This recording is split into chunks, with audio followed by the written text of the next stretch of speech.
And then sometimes you forget how long you're supposed to steep your tea prior to beginning the stream. All right, where are we at? Where's the music? Oh, the music. I gotta turn on some music here. Hey-o, chill out. What is up, Peace Rebels? We gotta get some music going here. Forgot how long I was supposed to steep my tea, and then I had to get my tea right when the stream started, and so I'm just not ready to stream. But here I am. More bits and more alcohol. I'll take the alcohol, you keep the bits today.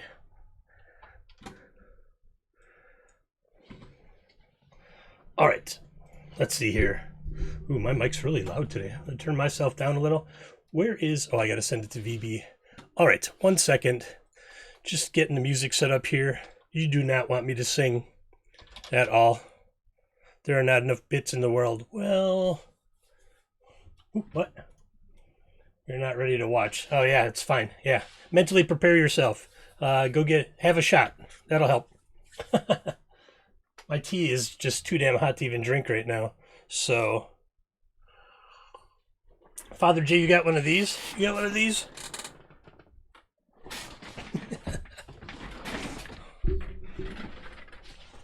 I can never get the camera low enough. I need a new camera. I can never get the camera low enough to get the shirt on there. I just try to tell him, like, oh, look at the season 2. Yeah. My season 3 just came yesterday, I think it was. All right, what am I doing? All right, sound. You need music. You don't want to hear the dead noise, the dead space. I am looking at output to go to there. Now, I can't hear it, but you can, and I think that's okay. I don't really need to hear it. I can always listen to, like, something with a copyright if I want to. Sound is good. I'm loud enough. The music is a comfortable level. I got hair paste on my hands. I'm trying to get into the hair enough. I need a haircut. This is all supposed to be like down to the... Thank you. 10 bits from Chill Out. Calvin. The bits begin. Screw that last game. 12 bombs shouldn't go off in between someone stating an action and the action happening. That's all I got to say about that. All right. I have a whole bunch of stuff today because this week, I start a new kids campaign every other week, not on stream because they're kids. And then I have to prep for my regular Wednesday night game. Which is, this week is Starcrawl. Last week was Pirates. This week is Starcrawl. Man, you'd think I'd know my schedule. Thursday, I'm off. Crazy. Last week it was like Tuesday, Wednesday, Thursday, Friday, Saturday. So then I took off Sunday, and I was going to take off today, but I had a lot of stuff to get done, and this really gets me getting stuff done. So, here I am. All right, so I got a new kids campaign, and then the Chill Out Corner and I are working on getting a game going that he's going to podcast, and then I'm going to get the VOD rights and probably put them on, I don't like the color of that light, probably put them on YouTube or something. Yeah, so you'll see a little bit of that. I'm not going to do any background DM work because I already have this notebook of notes from the last time I ran my Baldur's Gate. Pages and pages and pages and pages and pages and pages and pages and pages and pages and pages and pages and pages and pages. Oh, there it is. Leaving day.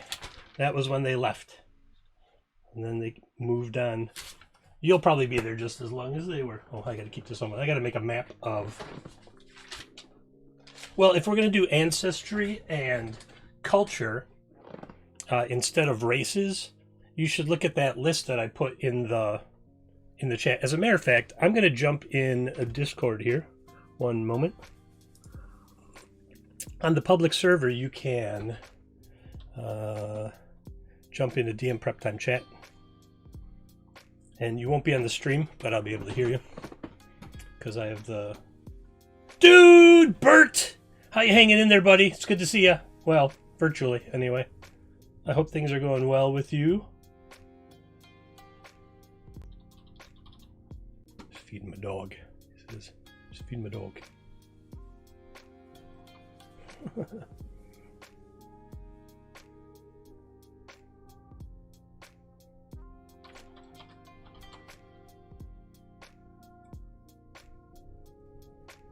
All right.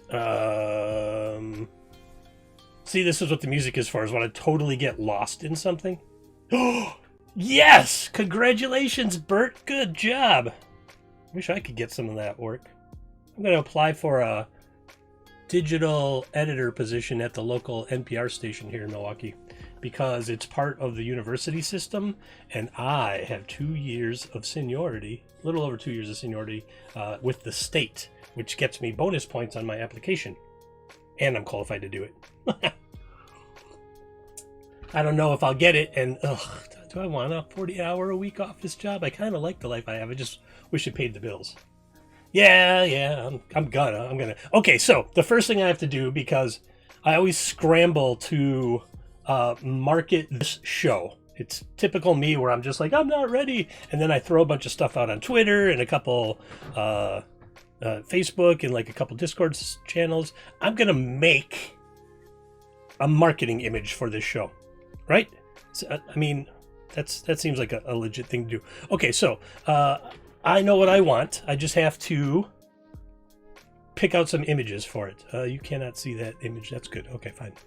Let's see. I got to go into here and purchase resources. Yeah, I'm halfway through the application process. I got to get the cover letter together, and I have to have 3 references and a salary history. Effing salary history. I'm not telling them how much of it. I'm just going to be like, ask for me. Yeah, branding. I know. So I got to get... that reminds me. Thanks, Bert. That actually is exactly what I need to do. Branding. So I have to find the imagery folder. Yeah, use that Prime subscription. Get me some free money that you don't have to pay for. Oh, I hear someone in Discord chat. It's Calvin. Hi, Calvin. The Chill Out Corner. Hey, you tell me what to say about your latest podcast episode, and I will promote it right now, live on stream. Thanks, Bert. What are you talking about? It was just like yesterday. Oh, I see. All right. How's that for branding? So the Chill Out Corner has his latest your latest episode of his podcast. Where can I find that, Calvin? Drop me a link on my server and promote your stuff, yo, and I'll drop it in Twitch chat. How's this for branding, Bert? This has been my kind of professional thing for a while. This picture right here. I'm very proud of that World's Okayest Dungeon Master. That came from a D&D kid's mom. I'll put that right there. All right. There's the part of the branding. Does it have to be that big? I don't think it has to be that big. No one wants to really see. I mean, you don't want to see like what color my... Oh, that's screwed up. Promote your stuff, yo. All right, cool.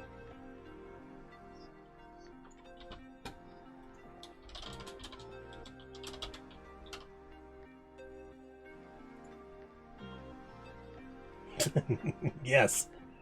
Don't set your bar too high for this game session, because I'm just the world's okayest DM. That's in chat on Twitch. I just dropped the link to the Twitch to the Chill Out Corner on Spotify, and he said it's wherever fine podcasts can be found, give or take. Maybe not exactly those words.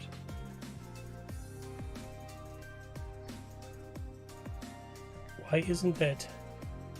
Yeah, oh, I see. Sorry. There, now it's gonna...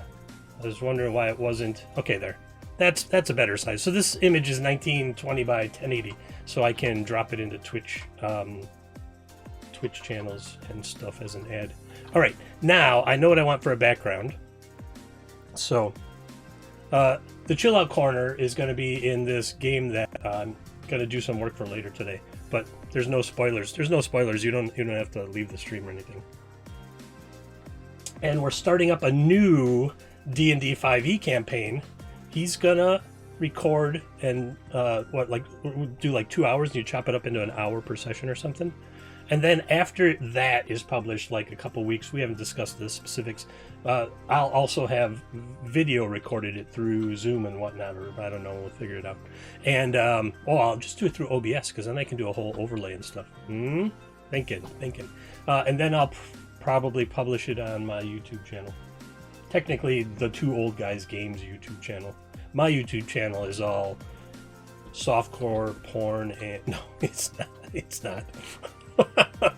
I couldn't even tell you the last time I uploaded a video to my personal YouTube channel. If you can find my channel and tell me, that would be, I would like to know. I don't think I've used my YouTube channel since before the days of 2OG, which is like November 2019 at least. Okay.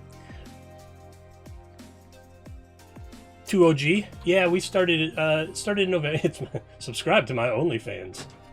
All the only the RPGs is what it is. That should be my channel. Hairy man boobs in 5 minutes.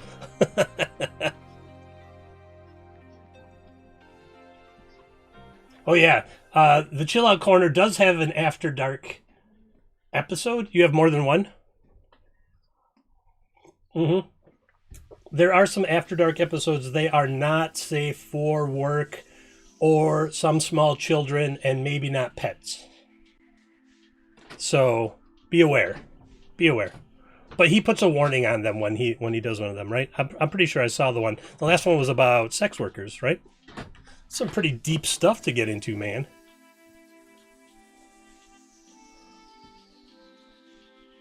Mm-hmm. I agree. It's been around for a really long time. Why are we still thinking that it's bad? We think politicians are okay. Look at them. They're the worst. I have to unpack a zip here. Rooms and doors. Yes, that's the one I want. Rooms and doors. I hate when we buy stuff, like we get commercial licenses on art, and it just comes in these huge zip files, and then I always want to go use it, and I'm like, oh, I did not unzip it yet. So then I have to wait here. My tea cooled down that I can drink it. It's wonderful news. I'm Pickle Rick. You do that. What is it, like 10 o'clock over there in Ireland? 10:20. See, I'm like, give or take, and he's like, no, specifically. 10:21. 10:21 now.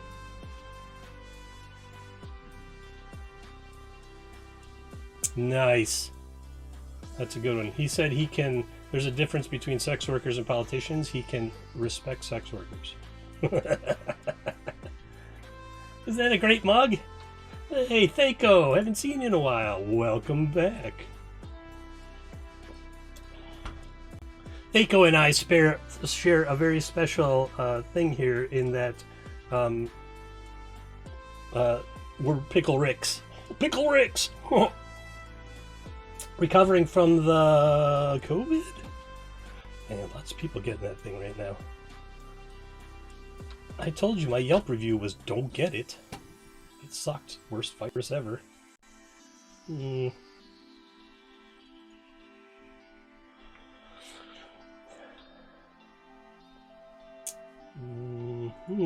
see. Alright.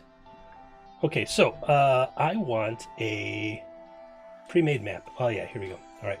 So I have a commercial license for... Oh, cool. Perfect. for this one. Holy cow, 25 megabytes. Yeah, that COVID, I mean, it made me, for the first time ever, have incompletes in school, and this is grad school. They were just like, yeah, we get it. You've been sick for a couple weeks. And I could not focus whatsoever. It was terrible. That was the worst part, is not being able to focus to do anything. Dungeon number 1. Let's see what this looks like. Let's see what this image looks like. I did not make this map. This came in the commercial license pack that we got. I don't like do not like the background. No, not my thing. Not my jam. Nope, that's not it. Alright, I'm going to go with some stuff from Frank T. Frank T is cool. I have been backing him on Patreon for like 6 years, and then when I lost my jobs last year, holy cow, 40 some, I can't even remember, 45 weeks or something? I don't know.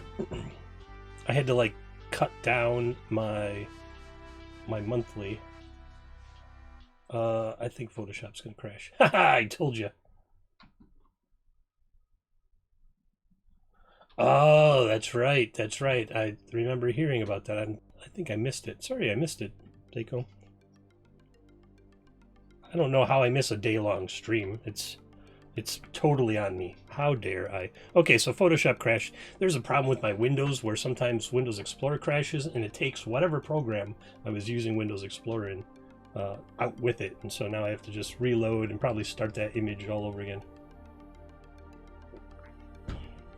Not making a lot of progress yet today. I can go into Roll20. Roll20 should be right there. Oh, it worked.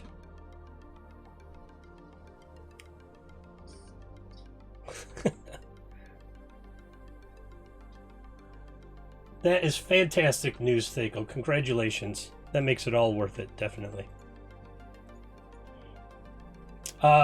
Anyone that's alright, so it crashed and I lost the image. You can see all the stuff I've been working on lately. This is what I looked like last Saturday. Oh, I just deleted that image anyway. Yeah, it's fine. Last Saturday I was on King Norcallion along with the Chill Out Corner and maybe some other lurkers. 1920 by 1080.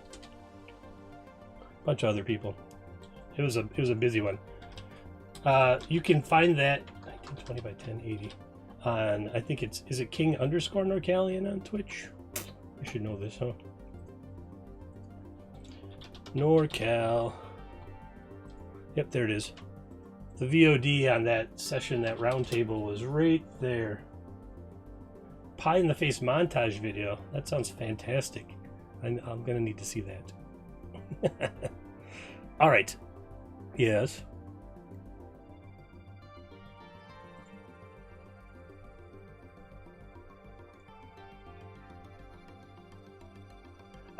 Yeah, it's mostly if we're literally playing a game. So I try to, when I see the question is, do the copper actions that say send some gear, does it do anything? It's really just for the players in the games, because those points accrue automatically. And so I figured we might as well do something for them. So yeah, when you get to the higher levels, like it's the 4 levels of, or 5 levels of gear: common, rare, very rare, and legendary. And so I feel like legendary might be too cheap. I guess we'll find out. I haven't had a legendary yet. But yeah, that's all just super simple stuff through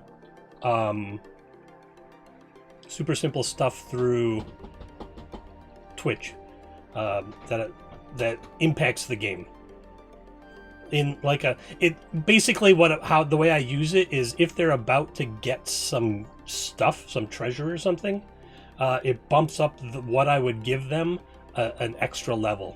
So instead of just getting some ratty daggers and some mostly serviceable leather armor or something like that, if those get dropped, and I keep track of them on a notepad here, I always bump up the quality of the stuff they get for it. And it comes in handy, like the pirate session on Wednesday last week, which means Starcrawl is this week. Good for me to remember that. That made the deal sweeter, because remember they were making a deal with the old long bearded guy because they wanted to sell this quote unquote cursed black pearl, and he was not really haggling with them because he was interested in it, but it gave them more stuff, more and better stuff in that deal. So that's how I use the coppers on the channel, just to include the audience. That's what I like about Twitch over television, is this is a lean forward thing. This is a get involved sort of thing, as opposed to TV, which is kind of a lean back and consume. And that's how I pitch it to like parents for kids D&D and stuff. And I'm like, it's $10 for 2 hours. You could take them to see a movie, which they would just sit back and observe the story, or you could send them to kids D&D, and for that $10 they get 2 hours of actually doing something. And I think that is way cooler. So I'm trying to find some map graphics. I want some old school map graphics in the background of this image I'm making here. And I just have to find where I stuck all of Frank T's I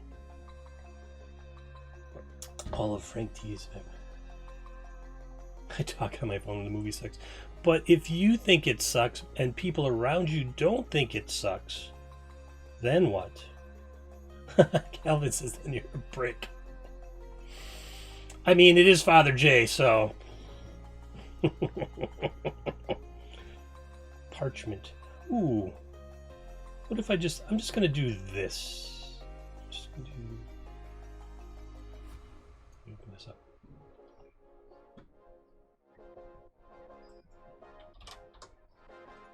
Yeah. And, the whole system's kind of a little confusing. It just takes a little practice and whatnot. Oh my gosh, my face is gone. Boom. There we go. All right. Ooh, what? What's going on in here? Hello, Lich.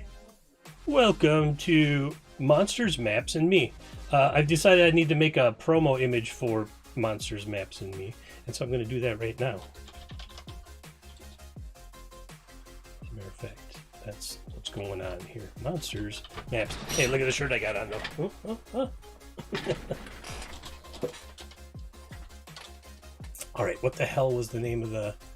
It starts with a Q, the D&D font.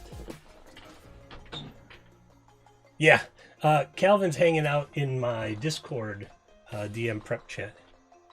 If you want to voice it, they're clearly not on the not on Twitch.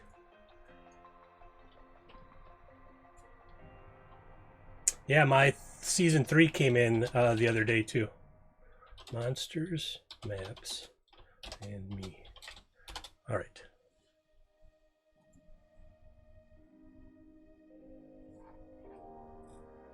The Lich sent it to me. Do not question the Lich.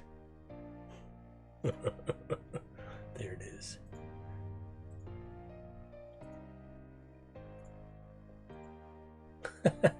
I'm not going to repeat that.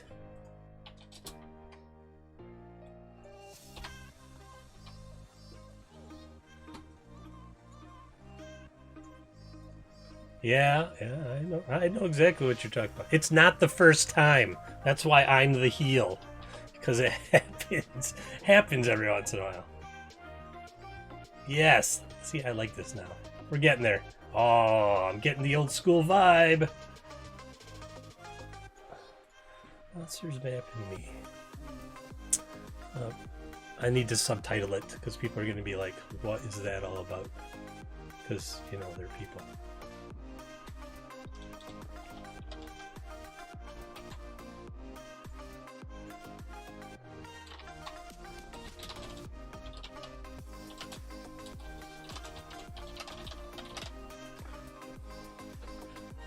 So Chill Out Corner, since you've got OBS installed now, what have you done, or what are you aiming to do with it? And maybe I can talk about OBS tips while I'm doing this stuff here.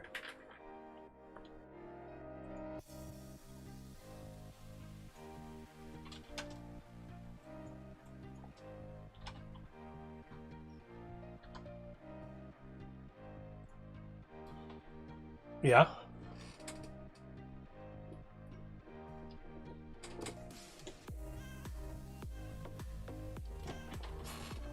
See, I can almost get me and the shirt in there. I have to sit like way back here. Way back here. There. Now it's too bright. Maybe I'm just sweaty. Oh, it's from over here. I really need to get my actual lighting set out. I'm using like a clip lamp and a ring light. And I have actual lamps. There, who cares if you can't see my hair? It's not really great today anyways. I need a haircut. All right.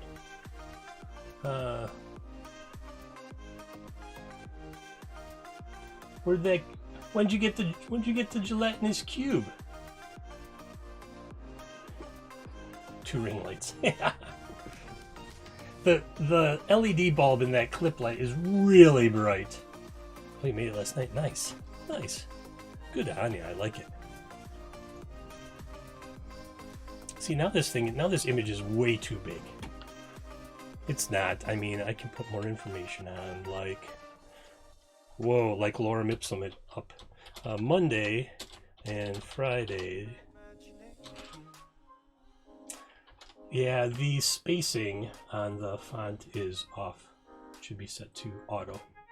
So then it doesn't pile up like that. Monday and Friday, 4 p.m. Central. Should I put it, I guess 5 p.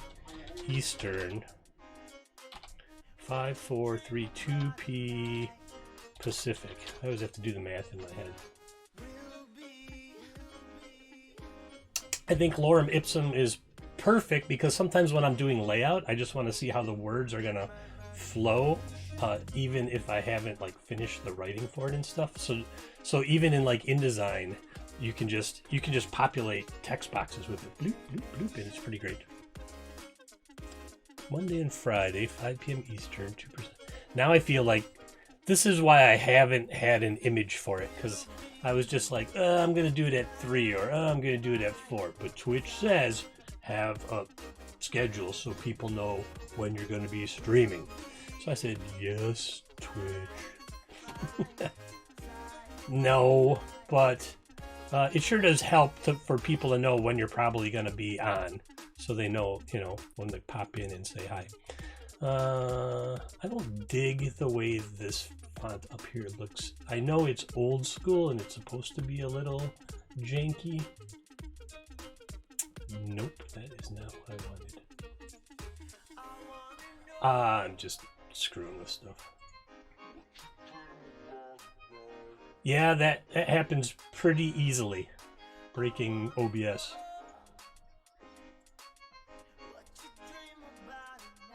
You deleted it, or it's under another, because you have profiles and you have scene collections. And scene collections. Yeah, this is what happens with that comma. Oh, now it works. All right, now I'll use the commas. It just came up as a missing icon thing. One of those just empty boxes before.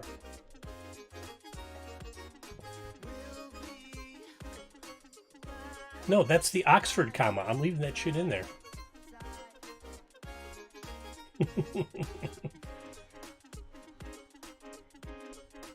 Punctuation is overrated. I don't know. I mean, let's do a punctuation. Let's do a punctuation test here.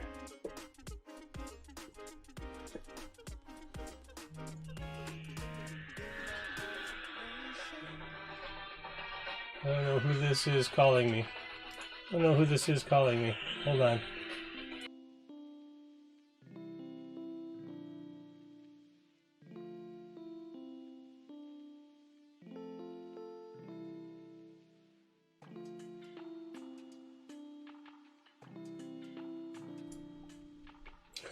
I moshi them into hanging up. If I don't know what the number is and you call me and you don't say, hello, this is so-and-so, I said, moshi. And then they don't know what to say. They're like, and then they usually just hang up.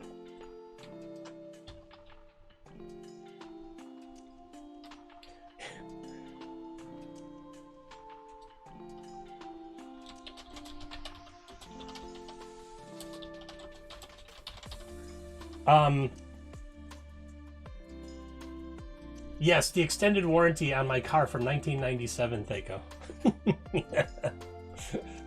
That's a heck of a warranty. All right, he eats, shoots, and leaves. He eats, shoots, and leaves.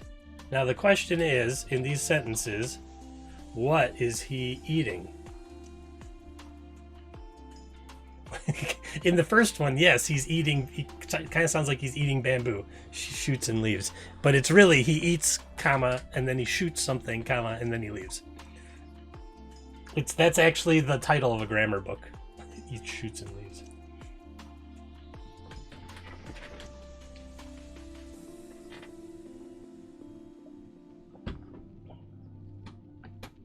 Right. Got it. I got it. The Chill Out Corner's telling me a joke. He's telling me a joke, and then he said, like my 6-year-old daughter does, do you get it? Do you get it?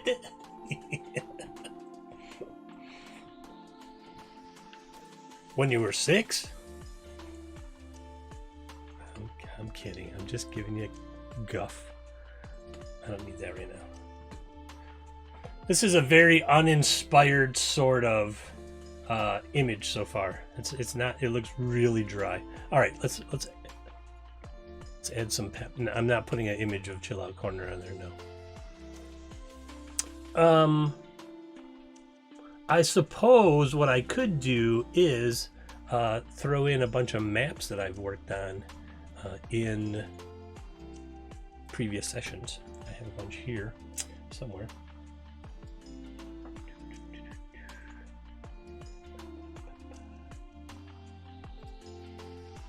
Let's see here.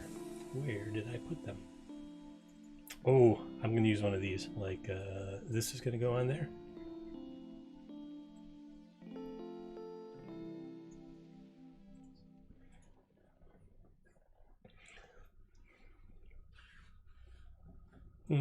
That one or this one?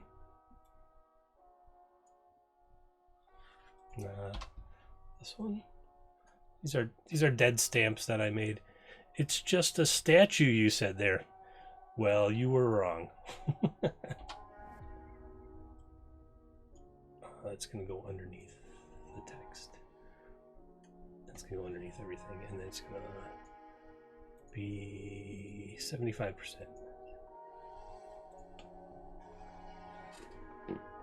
Oh, well, then I'll have to get you to use some of those points before you get there. Yeah, monster and map were definitely the next things I was going to put on there, Lich. Thanks. I agree. That's what it needs. Is it needs some of those. So I'm just looking for some of the maps that I made, just made in some previous. Geez, thanks Chill Out for another 100 bits. Rock on. You're drunk already? What? Oh, I should put some tokens, a map, some tokens. You're on your second beer and you're drunk already? That's not very Irish of you. Yeah.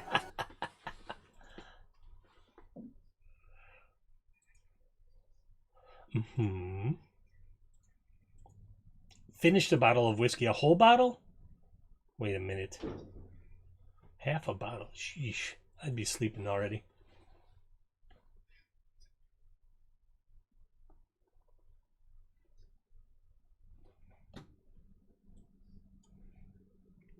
Yeah, whiskey kind of overheats me too. Oh, I see what you're saying. Lich, I get it. What if I did like this and then this? I'll get rid of that death stamp. Yeah. Okay. Because I do have a bunch of monster tokens that I made. I know where those are. Where are those? I don't know where those are. They're in this folder I'm looking at. Perfect. I don't think I own any of this art, though. Not in that folder, but I do own art in the other folder. This one. Okay, these are stock art tokens I made. So I can use things like this and this. Oh yeah. 2 OG fans will get a kick out of one of these I'm going to drag in here. This one right here.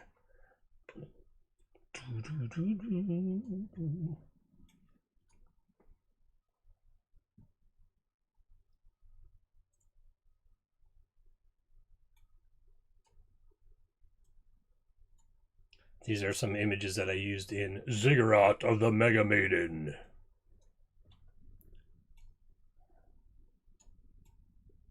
Oh, no, don't do that. Oh, it deleted it. It deleted it.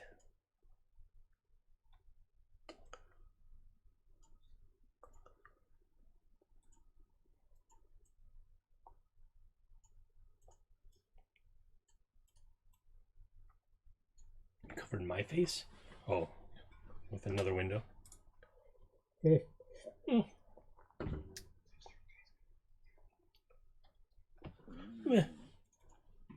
Let's see, do I have an action-packed map? I could put a couple maps in there too.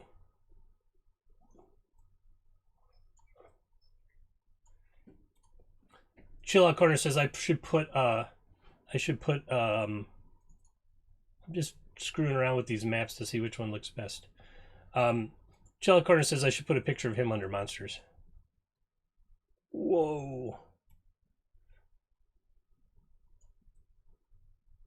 What you think, just three images? So I'm going to be like, boop, no lost port. And then here's the Village of Death. And then, which one do I get rid of? I'm going to get rid of all those tokens and I'm going to bring in a image. I have a stock art license on. Purchase resources, Adobe stock. I know what you're saying, Lich. I got it. This one. How about this one? Well, that's going to be really huge. Oh, not as huge as I expected.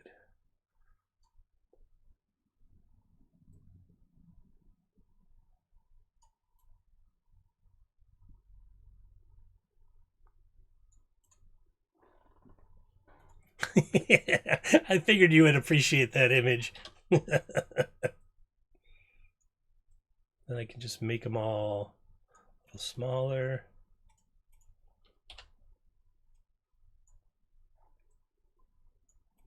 Oops, too small. I should just drop a line. I should just drop a line in there. Oh. That happens sometimes. No, I want this other one.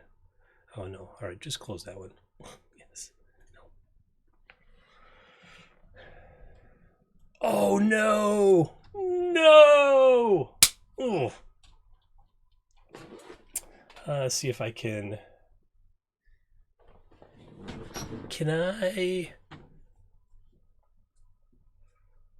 No, the window popped out, and then I gotta see if I can find a save. Deleted? Nope. Where is autosave? Photoshop autosave. Where is it?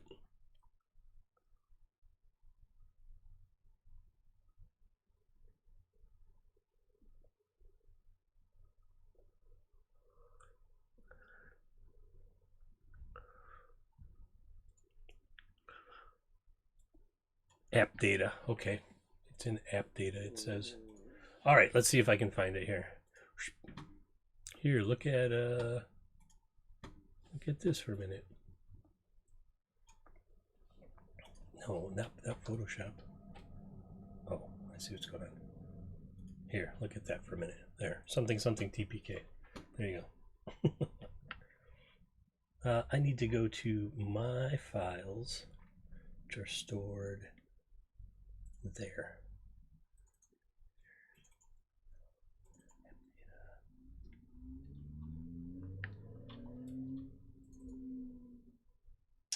Adobe Photoshop.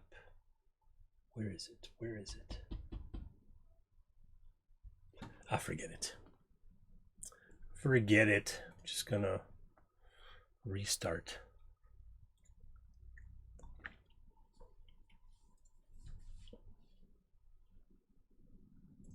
I don't know that it auto-saved it.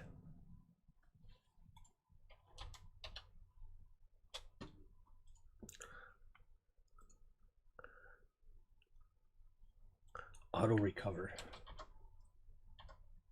Oh yeah? Oh yeah? Let's find out. Here, you can look at their stream for a minute. They're supplying the music. Bass Rebels. Copyright free streams from bassrebels.co.uk. I don't know what's going on with their image right now. Here, here, and here.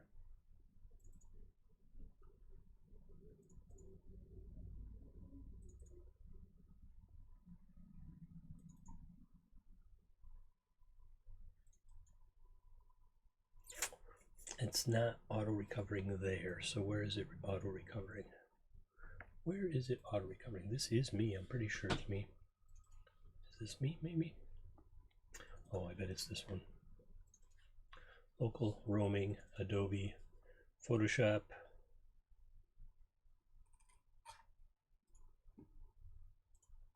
Where?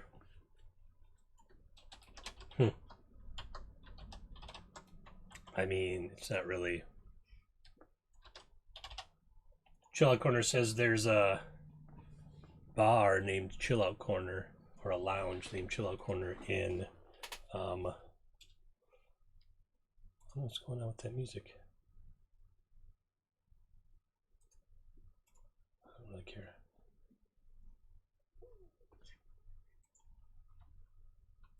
Like all kinds of problems right now.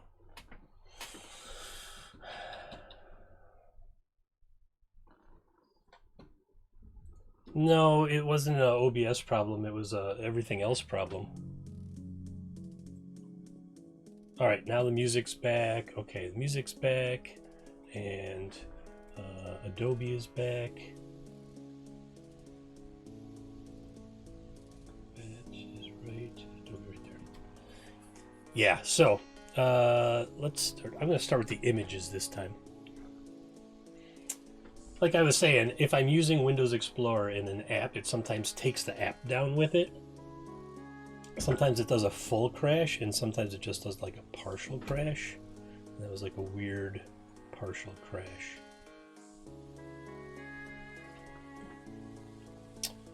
Which sucked. Yeah, I mean, I don't know why it didn't save. I gotta check the auto save settings.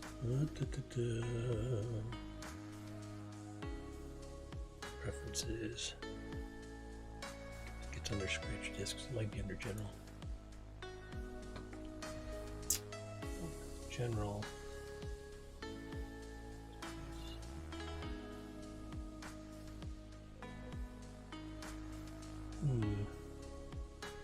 Where? Workspace interface. Nope. Tools. Nope. Nope. Always save. Image previews always save. That's not what I want. Cloud document. Local working directory. That's not really what I want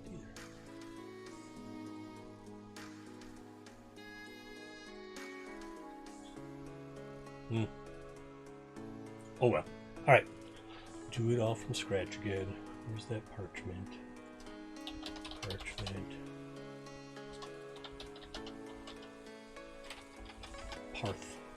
Parchment.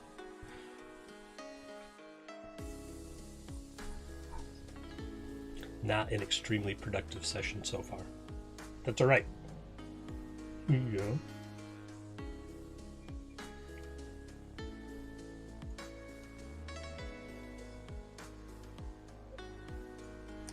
You're talking about like when you're on the stream so you can see me and you?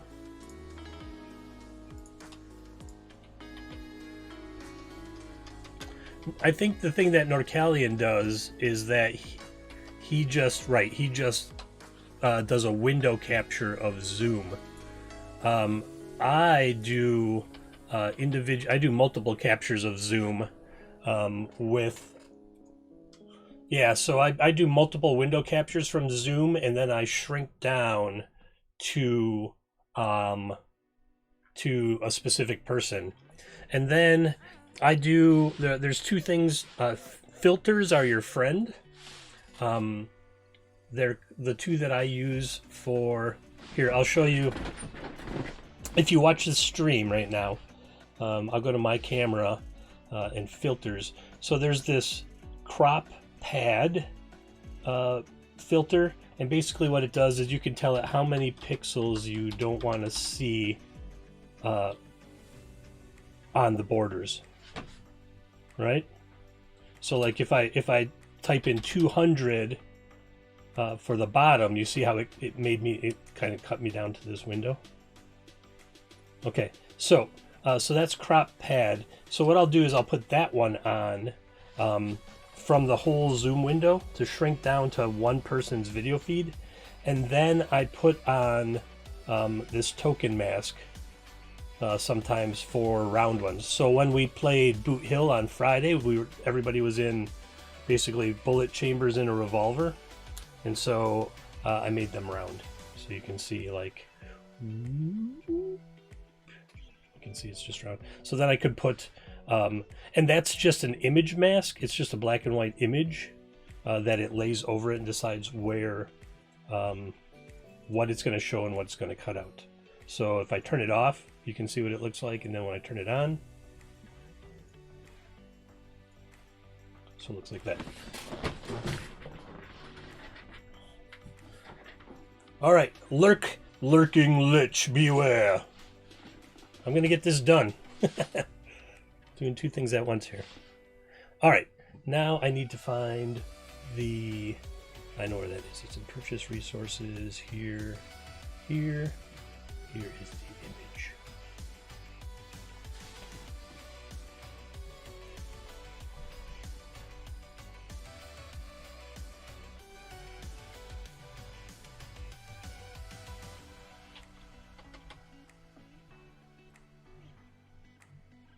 Right there, perfect.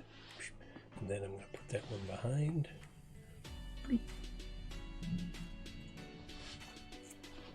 It's not my favorite map. I got to find that Swamp Village map that I made. Thaco.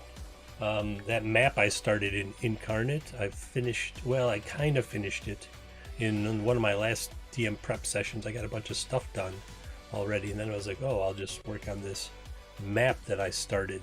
The one where the river changed course and wiped out the village, and now all my windows just minimized. Here we go. And so now it's mostly done. That's the one I'm going to use because I like that map. It came out pretty wild. Let's see. I thought I downloaded it.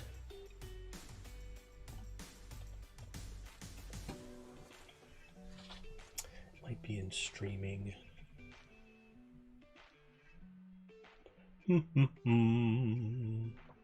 Kind of scattered today here, all over the place. That's the image I want. All right, I'm just going to download it again. Fire up Chrome.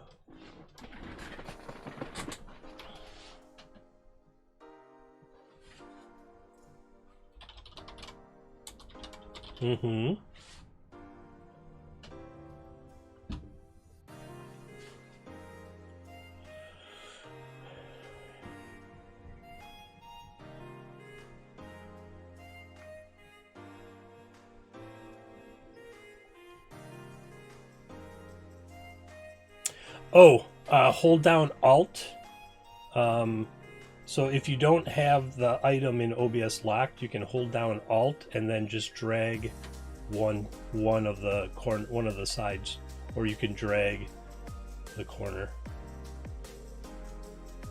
When they're green, it means there's more to show. When they're red, then that's the full thing. See, like my mic is showing and I don't like it. So what I generally do is I cut it close to me, like this, and like that. So then the left and right are green and the top and bottom are red, and that means I've shrunk the window down a little bit. And that doesn't work really well with image mask, so you have to, that's why I was talking about crop pad earlier.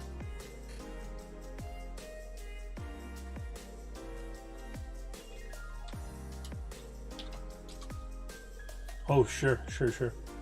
Prep time with him. Man, that's really large. There we go. Move this over here. Change that font back to. Just got to rebuild everything I lost. Rebuild, right? Can't let it get you down. Ain't nothing gonna get me down. I know where we bought the 2OG logo from. I don't know. I don't really have any favorite artists. I know Randall Hampton is the one. We talked to him on Twitch, on Twitter. He did our logo, Monsters Maps,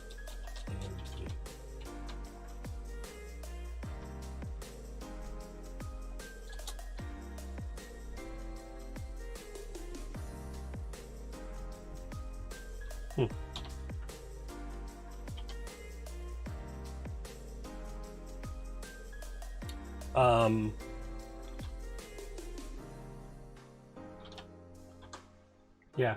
Hey, if there's any artists out in the audience that are looking for a commission for a logo, talk to the Chill Out Corner, also out in the audience.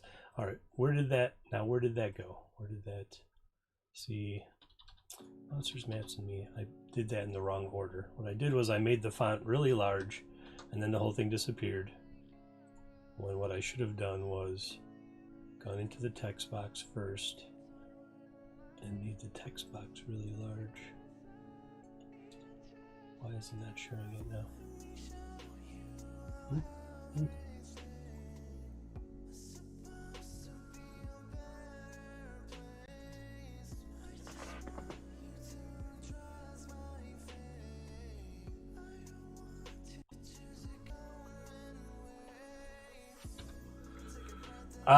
You have to have a image mask file that you're gonna lay over here. I'll send it in Discord. Just in chit chat. No, I'll send it to you personally, privately. Hold on. Chill Out Corner is getting private messages from me. Ooh la la. Okay, so here's my small token mask. Because what I was gonna do is I took everyone's camera and I made them tokens on a ship map, which was fun. So only the white part will show, the black part will be blacked out. So you can see it when I'll apply it on my camera again. Boop. You can see, right? Like it's all gone. It kind of gets weird sometimes every once in a while, like right here. All you have to do is bring in the thing, and then you can't really see it. Yeah. And you can just apply these all and have them sitting around, like if you want to change. So that it means you can make triangular and octagonal and stuff like that. It took me a long time to figure that out. It took me a really long time to get that right. And then I think Faco was asking me about it, and I'm like, oh, you have to do this, this, and this. And I was like, oh, no, wait, you have to do this too. Because there's so many steps. There's so many steps. Even though I did.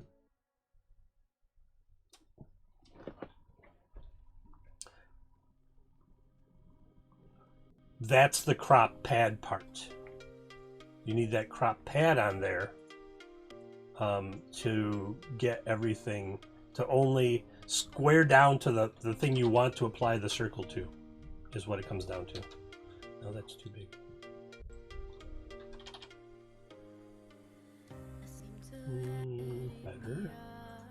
Feather. Monsters, maps, and me. Oh, it's right there, right there. There we go, right there. And then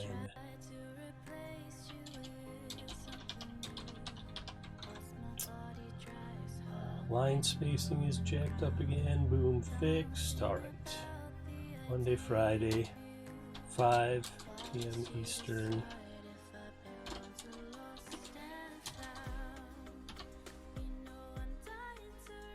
2 p.m. Is that right? 2, 3, 4, 5. Yes. PM. That's Pacific is not right. There we go. Okay. All right. So the Lich said do it like that. Put some monsters in there, and then I think what I'm going to do is I'm going to use some.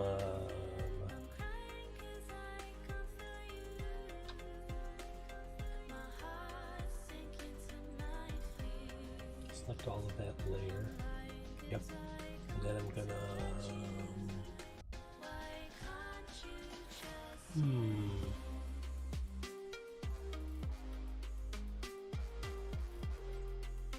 I need to do this.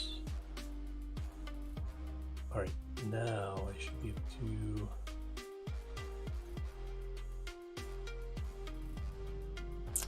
Oh.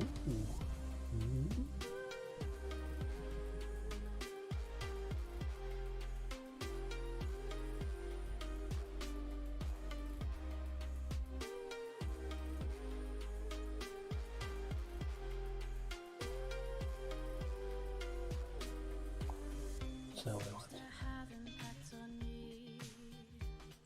Okay, so I guess what I need to do is this on Abandoned Village, this, grab it, and then select, modify, feather, 20, okay, oh, wrong way, select, reverse,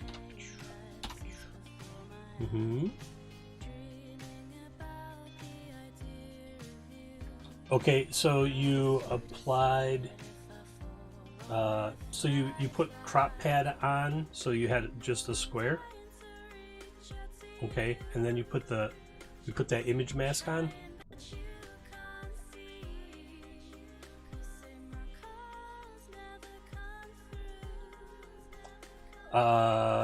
It might be like off screen, which is really troublesome to find sometimes. What you have to do is try to you have to highlight it and then see if you can find it if it's outside the frame. Otherwise, just the eye and the filters, turn off one of the filters and see if it shows up. And it might just be that something moved it or something like that, you know what I mean?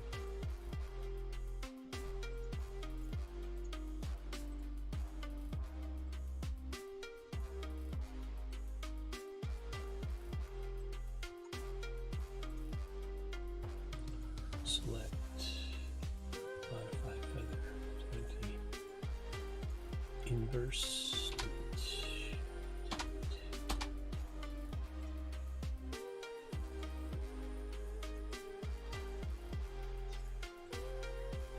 yeah, Streamlabs crashes. Let's do this, and then I'm gonna inverse, delete. Oh, that screwed up that other thing, but whatever.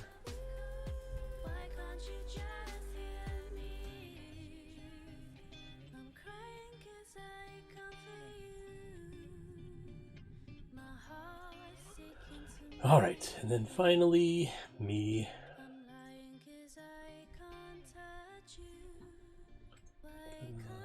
Same thing, inverse, modify, feather, yes, delete, delete.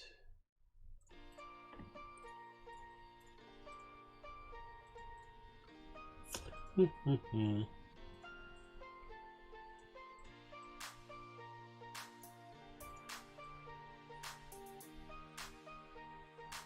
think I'm just going to cut it down to, I'm going to cut his hand off. I don't know, kind of like, what if I just cut off part of it? Now you won't be able to tell what it is.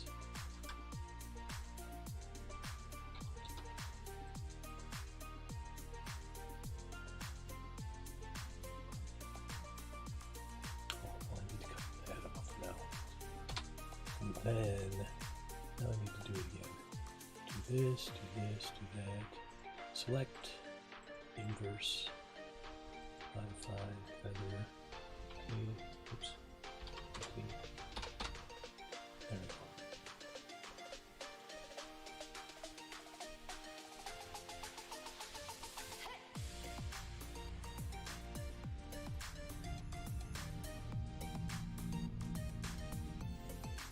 Right, now I gotta find that parchment that I lost because I had it in the background there. That was in the Scarnascus folder, so I go here. Scarnascus.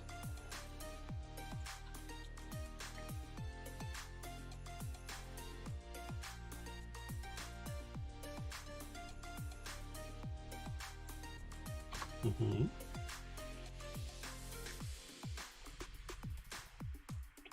Yeah, that's the other thing about OBS is sometimes it just loses stuff. If you copy it, sometimes it doesn't show it, etc., etc., etc.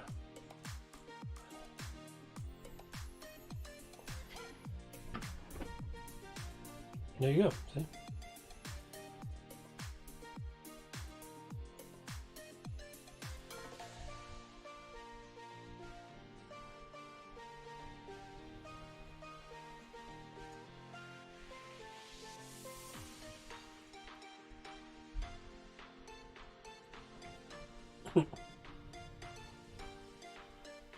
That's a good Chill Out Corner just said he should make a slide that looks like the Brady Bunch. That's a really good way to learn OBS, is to make a bunch of copies of yourself and fit them into like a Brady Bunch grid. You could be the whole Brady Bunch. You could apply a different filter to every single one. If you're using Snap Camera and you're pulling your video feed from Snap Camera to OBS, oh, it's stuff that does this. Bump, ba-dum, ba-dum, bump, bump, bump, bump, bump. See? So this would be like Marsha, and then this would be like Jan, totally. This one, oh, this would be Alice, the housekeeper, and then this could be Bobby. This one, we've seen this one. I just used it on Saturday. This is also my Shadowrun elf, and then when my Shadowrun elf goes into the matrix, it goes like that. And then do I have a... Yep. Some of them don't really work well with a green screen. Here's my HUD when I'm in Decker mode. I think that's all I got set up. Yeah, so it allows you to do all this really cool stuff. But I mean the eyelashes on Bill. This is Bill, and this is Wilhelmina. William and Wilhelmina. This is Edudex. So. Oh! Bert, that is Snap Camera. And then what I do is I feed the webcam to Snap Camera, and then Snap Camera to OBS, so that every time I change something in OBS or in Snap Camera, it gets picked up by OBS. That's where those elf ears come from for Shadowrun. That one and this one. Oh, I suppose in this one too, technically. All three of them are for Shadowrun.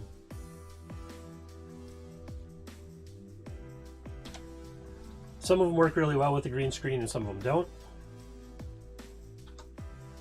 It's just sometimes trial and error.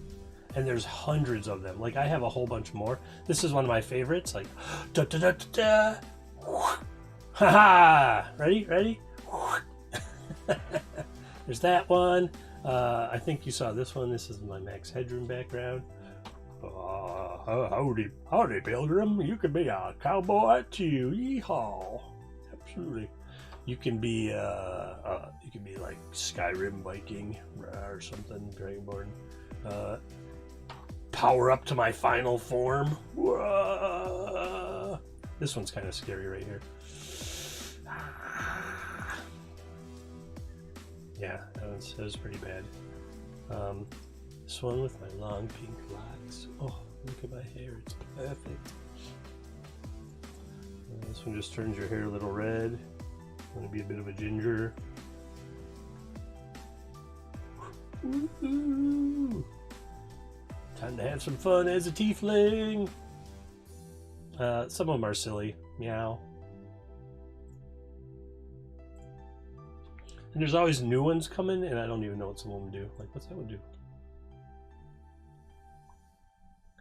Oh, I'm like powering up. I'm kind of like powering up.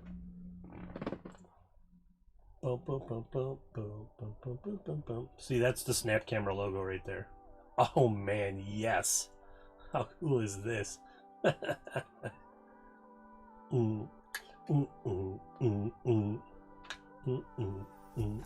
need some disco to go with that one.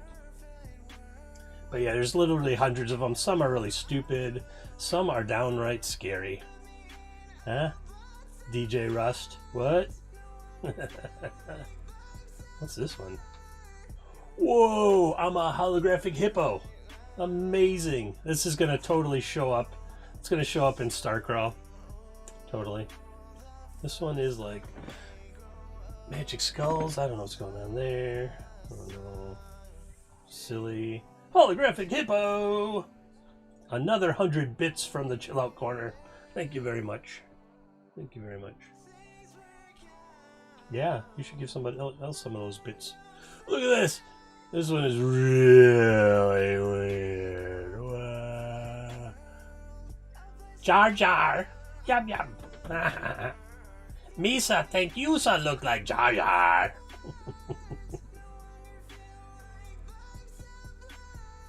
Yeah, you could do this for like a half hour. Just go through them and... that one's creepy, I don't know. Some of them just don't make any sense. Some of them are just poorly done. Oh! I'm going to save this one because this is going to go into Starcrawl. How dare you...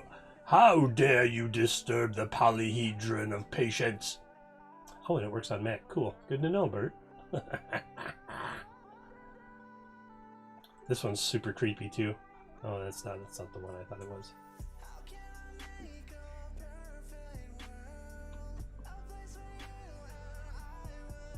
All right, that's good to hear, Bert. Oh, this one's terrifying.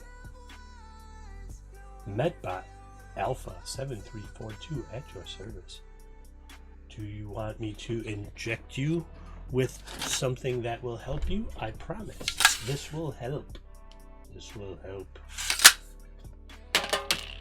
Oh no! The baby face thing? The doll face? Whoosh. Whoosh. What do you mean? What do you mean, chill out? What's wrong with this? What's wrong with this? This is my new DM prep. Nightmares. Yeah, I'm not getting a lot done. But sometimes it's just about helping others in the audience, you know? Sometimes it's about getting my own stuff done. The thing I really have to do is I have to get this image done. DM Prep with Christopher, Monday, Friday, 5 Eastern, 2 Pacific. Monsters, maps, and me. Oh, I should put the Twitch address there.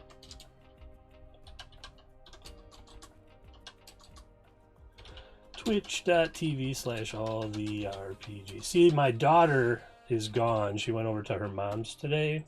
And so now the house gets so quiet, I don't have anything else to do but screw around with this all night. So maybe play some Animal Crossing or something.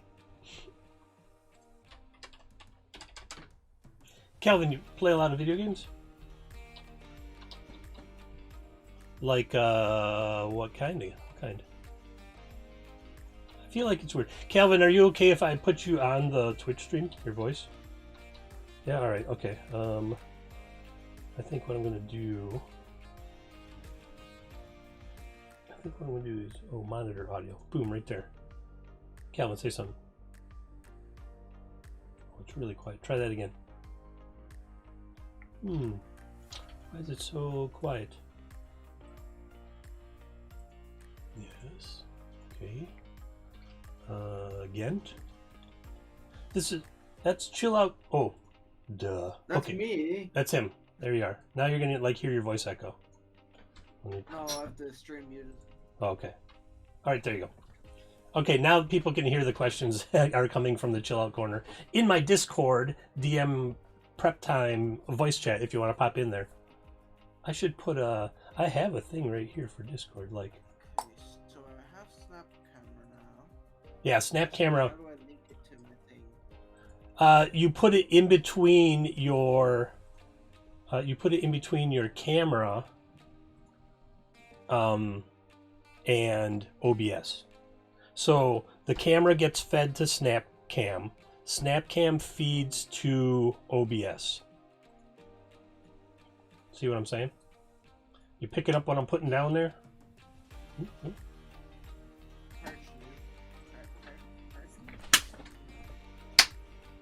All right, what I'm going to do is, I'm going to use this, and then I'm just going to go, oh, where is it? Oh, there it is.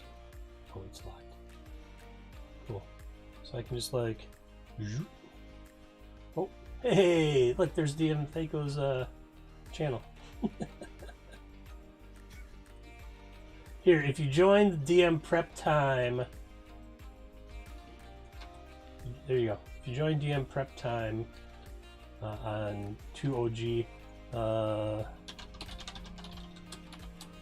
do I have a Discord thing? Discord? I do. There it is. There it is. That's where we're chatting right now. DM Prep Time chat. It's open to everybody. Why won't it detect my camera? What? This is unavailable being used. It's not being used. Okay. Is OBS pulling from the camera? No, I took my camera off it. Okay. So, but the camera might still be locked. Is it a Logitech camera? No, it's just my computer camera. Oh, okay.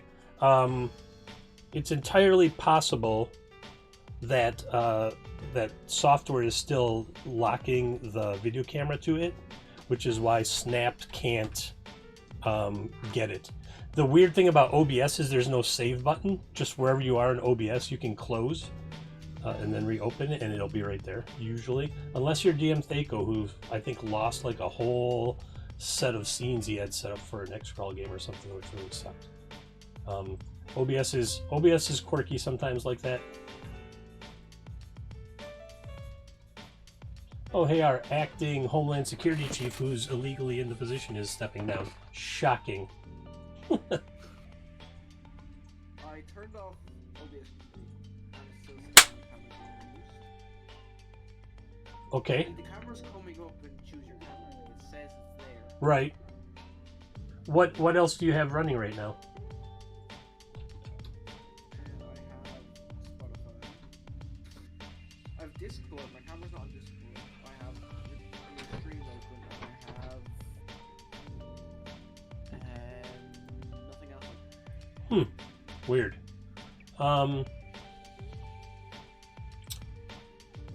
You shut down. Okay, you shut down OBS, right? Yeah. Shut down Snap, and then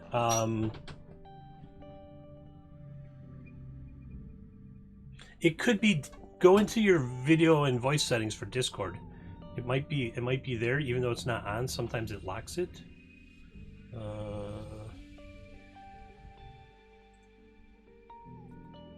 I hit the wrong thing.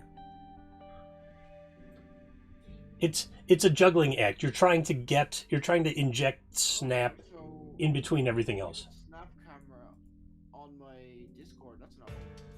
Right. Basically what it does is it ends up sitting in between the camera signal and wherever the camera signal is going is SnapCam, and that's what makes it so cool. It's very useful. Yeah, I like it. Lich turned me onto it, of course, because he's super.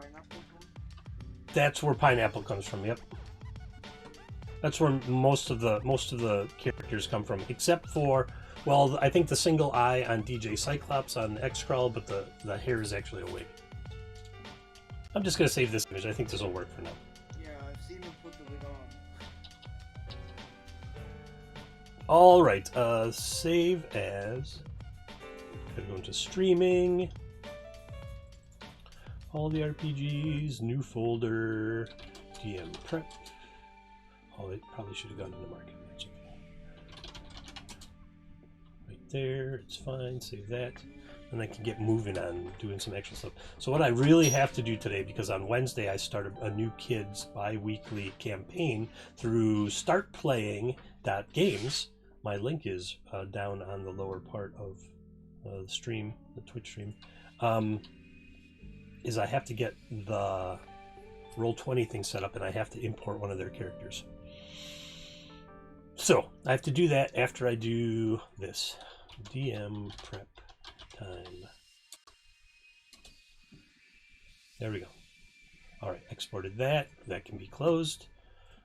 That's going to pop away. All right, so this is my, oh no, this is something TPK. This is your upcoming game. I don't generally plan to TPK the kids. Sometimes they get it done themselves. Oh, you're planning to take it out? Yes. You're going to the bastion of justice on the Sword Coast. The beacon of order. But it's in my world, so things change. I like the passage of time to take effect in games sometimes, because it doesn't. Did you notice, like every time a new edition of Dungeons & Dragons comes out since 3rd edition, time moves really slowly in like the Forgotten Realms. We're like, oh, 5 years have passed. No way, I want like hundreds of years to pass. I have a couple different settings. Oh, I should run you through that setting. Maybe later. I don't want to scare you off right away.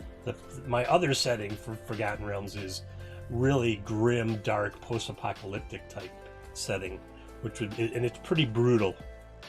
Okay, I'm going to copy this game because this is a template. Do not edit.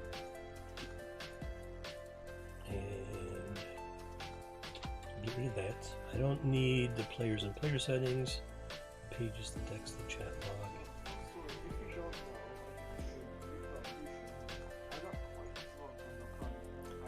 Nuh-uh.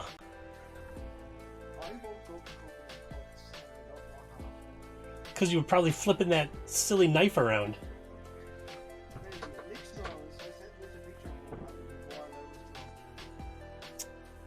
That's not right. That's something I expect to happen. Yeah, that sounds about right. Yes, you did. I can tell how drunk you are by how many words are spelled wrong in a simple sentence. Like, oh man, he's blasted. Not a single word was spelled wrong. I mean, spelled right.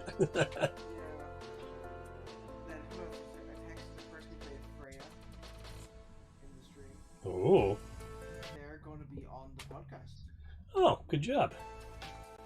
You gonna have King Norcallion on? I mean, that show is pretty cool, and he's got a lot of followers on Twitch. So I was happy to be on it. I got some followers on Twitter and Twitch afterwards. Thanks, everybody. Okay, so all of these characters have to go away.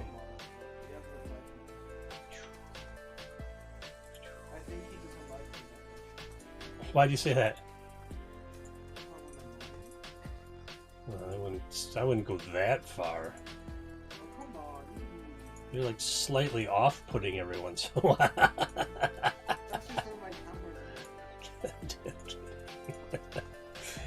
No, I thought you were fine. I mean, by the end of the thing I had was already a bottle of wine in myself, so.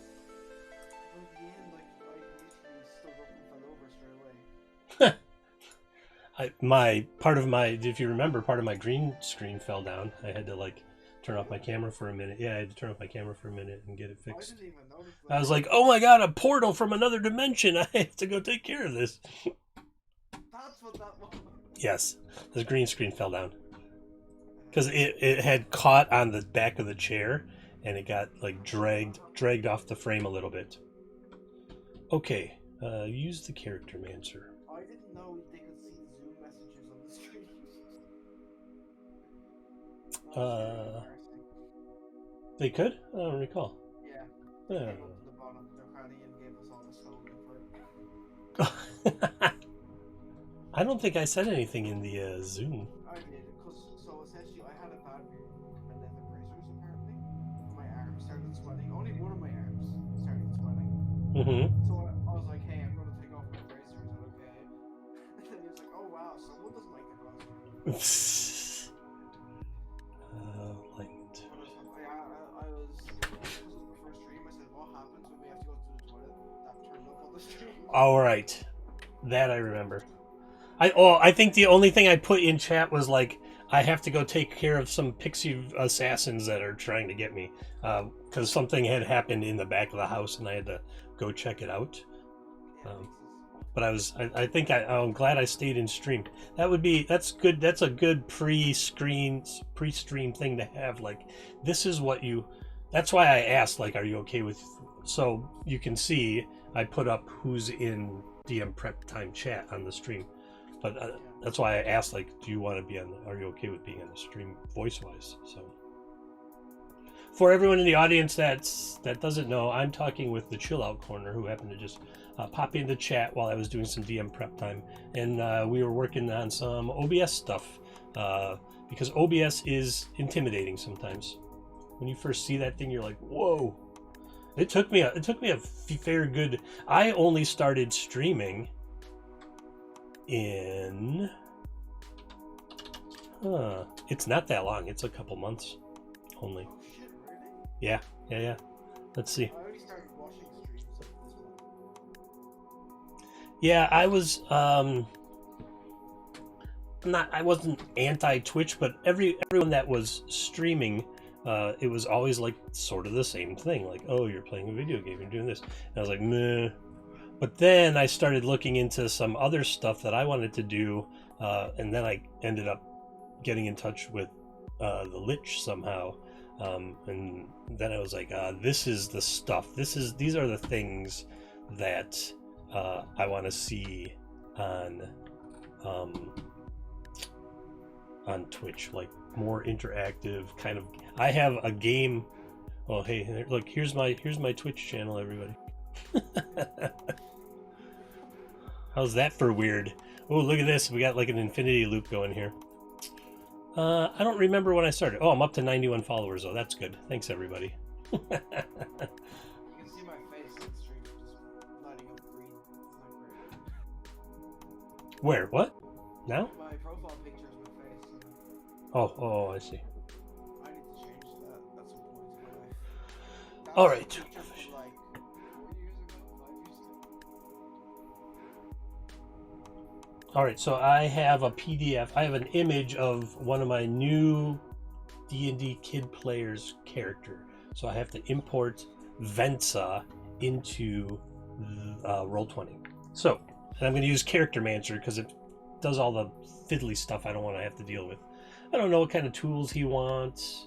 I'm going to say Smith's tools. And Oh, look, it actually changed it on the stream. and he doesn't say hill or mountain dwarf, but if he's a smith tools, I'll give him mountain dwarf. Should be okay. Dwarf. All right, that's all good. Well, he's got leather armor, a long bow, and 20 arrows. Okay. All right, so class is fighter. Boom, fighter. And he wants to go two-handed. What are his skills? He picked animal handling, athletics, history, intimidation. Animal handling, athletics, fighting style is going to be two-handed, two-weapon? No, two-handed. That's great weapon fighting. Yep. I'm just gonna custom. I'm just gonna put his stuff in. So this is an 11. This is a 13. This is a 14. This is an 8. A 7. And a 7. And a 7. And flying around the house. I think I got it. Maybe not. Was it your hedgehog? No, he was just eating. He was just eating though. I heard him munching back there. I can't believe you have a hedgehog. That's so cool. They're expensive. I found out after I got it. I was like, oh really? Yeah. Yeah, we got a pretty good deal on this one. A family had them for several years, and then the kids just kind of grew up and weren't really interested anymore. And Very nice. Grew out of your hedgehog. yeah, kind of. Bone dice. He's got a dice set. All right, military rank, specialty. What do I think he puts? Oh, scout. He wants to be. He was a scout. Okay. Personality traits. The creators talked about his character again. Ooh. Oh. Oh, yeah. Yeah. I didn't want to know you, so I No, it's fine. A new game has to. You have to get everything. It's like a. That's why you have a session 0. most of my questions were answered already. But yeah, ancestry and culture is a really cool new thing. I'm very. I have a character made. I have a couple characters made that I did it with, so I have, like, I can help people move through it. And the nice thing is you can mix and match. So like you could. We'll just continue the half-elf conversation. Say it's a half-elf, but the other parent is tiefling or leonin or canine or feline or something else, you know. So you could be like a half-elf that has the pointy ears of an elf, but the fur, like body fur of like a dog or a cat or something. You can get some really creative characters, and they're not. I'm by the men haunted. I'm haunted. I don't know. I swear those Flash is no longer supported by internet browsers. I buy Flash games. Yeah. So the ancestry and culture thing in D&D kind of takes that systemic inherent kind of problem away and gives you a really cool way to build the background of your character through ancestry. And then culture is completely different. Ancestry is your genetic makeup, and then culture is where did you grow up, what did you learn. If you grew up on the streets of a city, you're going to learn different skills than if you grew up in a tiny little village out in the field or something. Okay, so he says leather armor, longbow, and 20 arrows.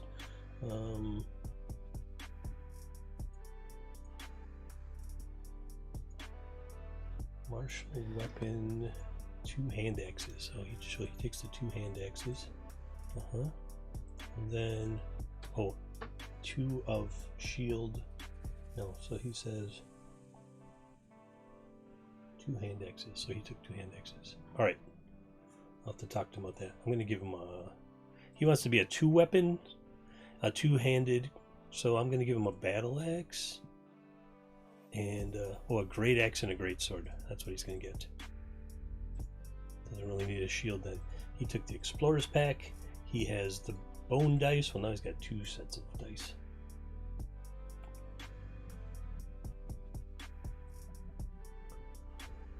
He doesn't have any spells, no feats.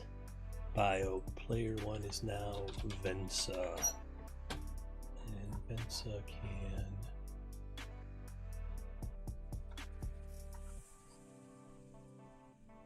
age, height, weight. He can do all that stuff himself. Player can do all that. Alright, I have to go flip skills class. Here we go. Not athletics, so I'll pick.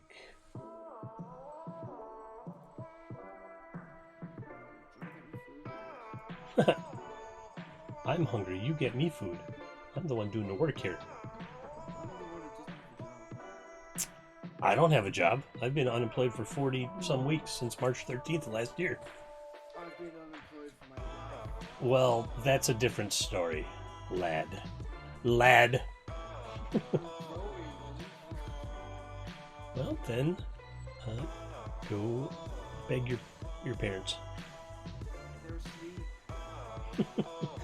Go open a refrigerator and make yourself something. They didn't do shopping today because they're mean.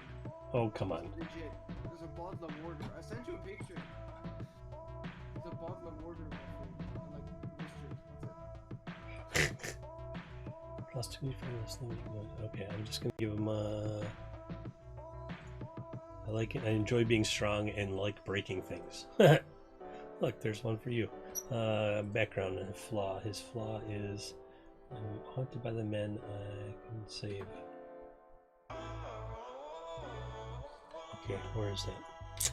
Monstrous enemy we faced in battle still leaves me quivering with fear. I have little respect. I made a terrible mistake. Hatred of my enemies is blind. I obey the law. I'm gonna go with I made a terrible mistake in battle. Review. Alright, it's not giving me any more errors. Thank you, Character Mancer. Apply changes. And now, that one thing I really had to get done on this stream is done. So I can go into my task list. Oh, I gotta do some maps and stuff though. So the kids, when I run the kids, they usually have a 2-hour intro session. But there's also kids out there that have read the rule books and maybe played a session or two, and they don't need me to walk them through this. The fact that this player made their own character is great because it's one less thing I have to take time from the first session to teach the kids how to do. Some of the other kids have played already, and so they have characters as well. So that I can just let them into here and they can, always got 10 gold pieces. They can get their characters done if they want ahead of time. Alright, bio, character backstory. Where's character backstory? Here it is. Bloop, done. Yep. Perfect. Fantastic. Venta is done. Good. Okay, now I have to turn off that window because I need to get the link. So I will let you look at, how about Incarnate, huh?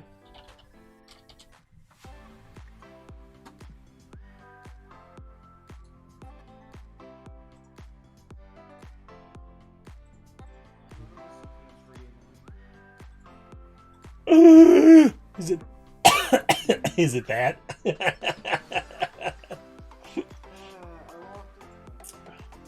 There's that map. Okay, cool. Now I can turn off. So now everybody sees Incarnate, so I can flip off Roll20 here. And then I can... For the podcast, all the money I make in the podcast, I can only export to a American bank account. And I'm Irish. Well, I mean, they don't have PayPal?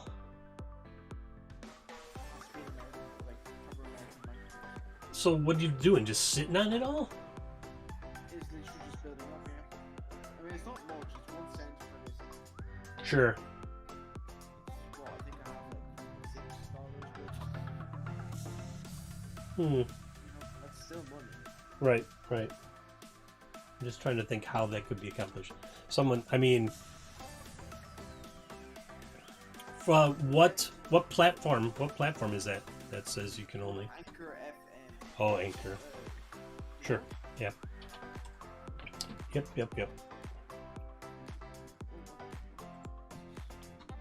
Okay, so now I got to go to start playing, and I have to get these people their prep materials. Let's see. I have to go to dashboard.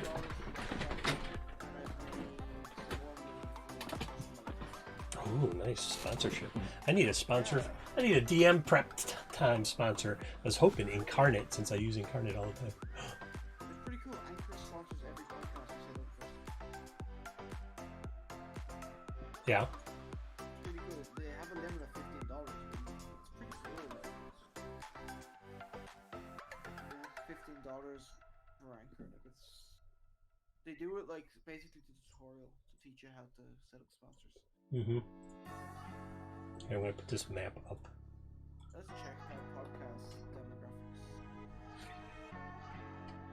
Oh, that's cool. If you click geographic location, it gives you all the planets.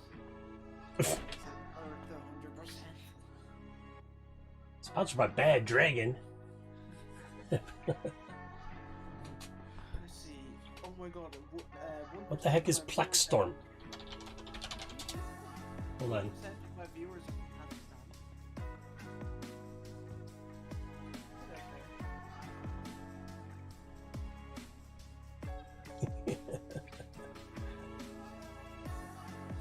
Taiwan.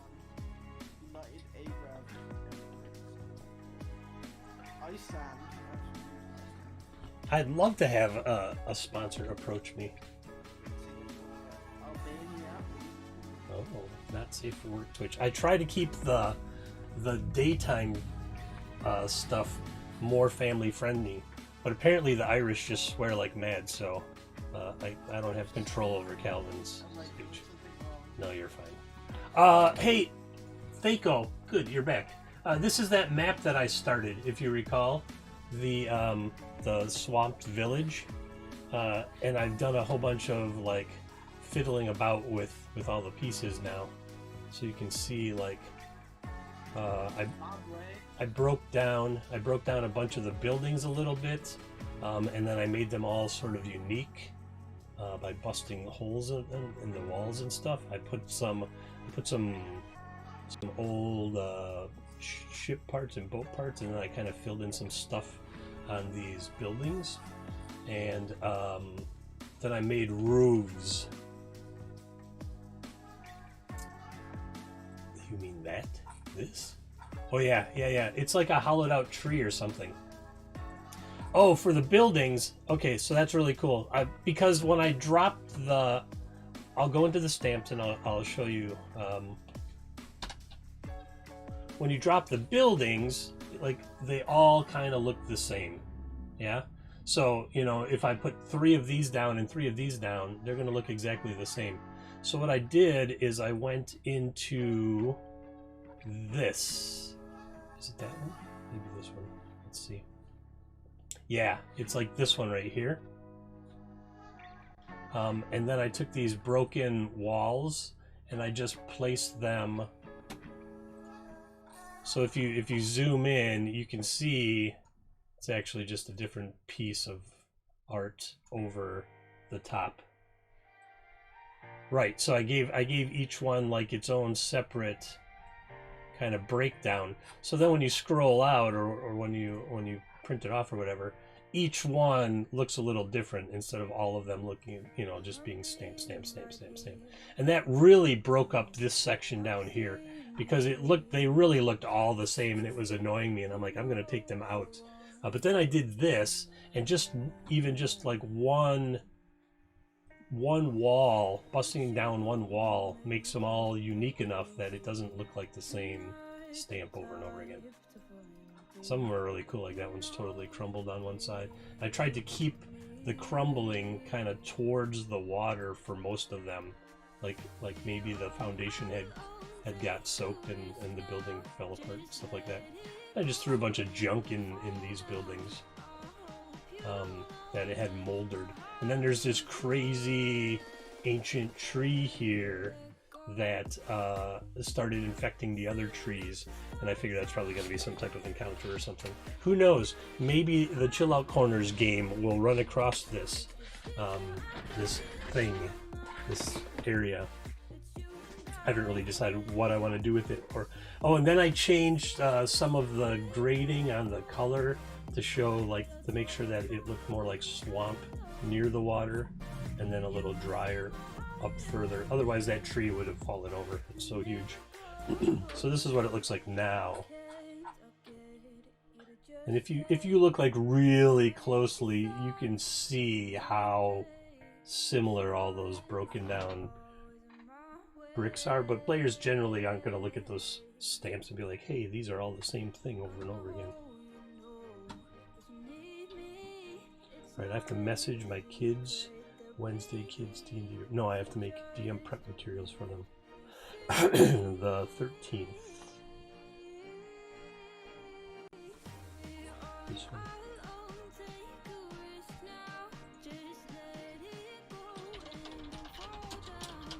I don't know. What food do you want? I'm gonna have to get some food myself.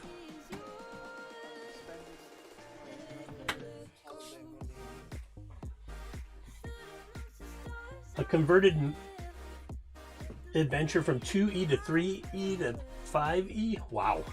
That's a lot of converting. 3E to 5E I don't think should be that hard. 2E. Yeah. Count your money. That's always a depressing game. I just play the game, don't have no money.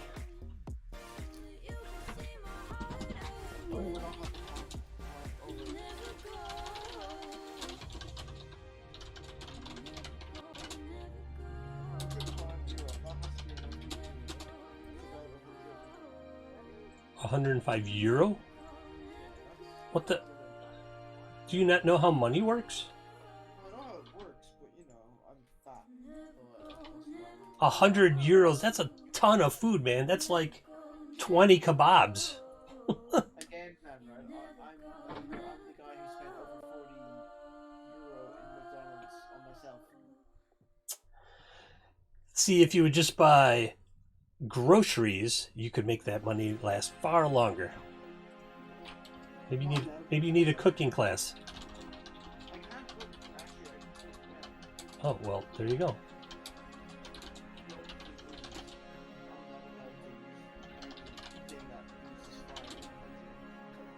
I mean, that's a good rule. Yeah, I said Everyone raise your hand who's not allowed to use things with fire when you're drunk.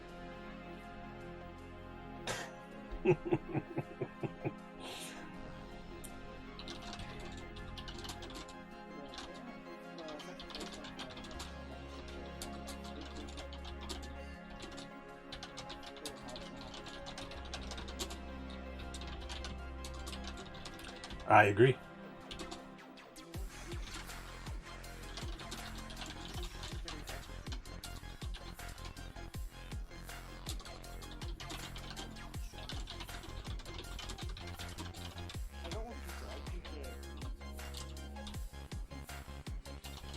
You had pizza 2 months ago? I have pizza like 3 times a week. Oh, I was gonna say, who the hell eats pizza once every 2 months? That's crazy.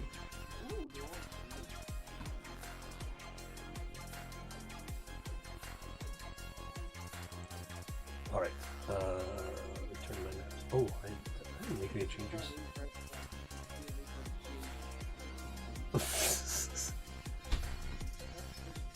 Not having you on during the day when you're drunk anymore.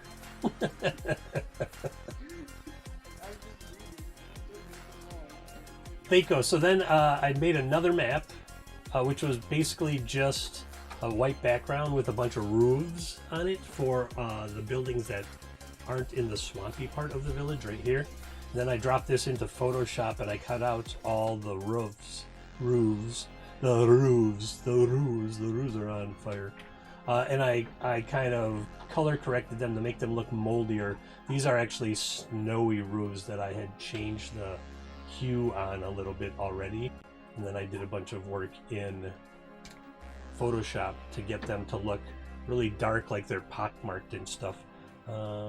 Maybe I can... What did I do? I have a folder of those images. Hold on.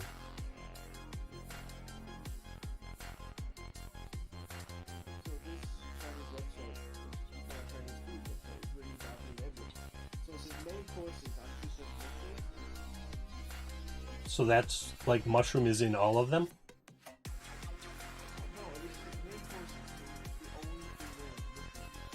That's exactly right, Fako. Yeah. And it's the easiest way I found to have roofs and not roofs on the houses. Man, I have a folder called Swamp Village. Where did I put it? Is it in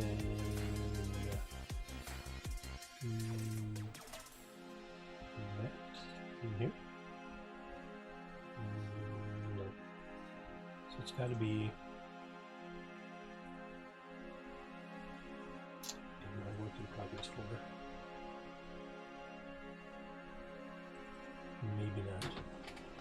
Oh, there it is.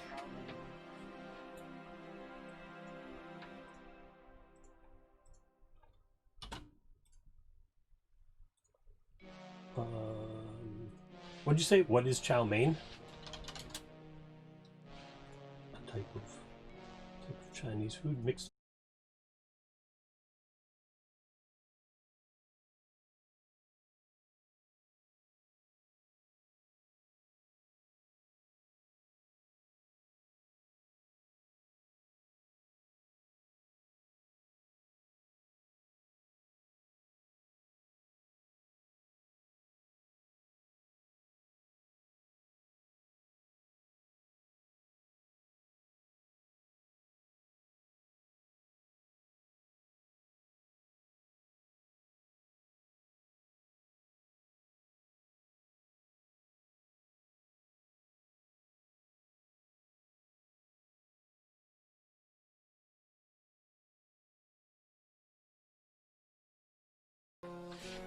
All right, should come back in 3, 2, 1. Nice.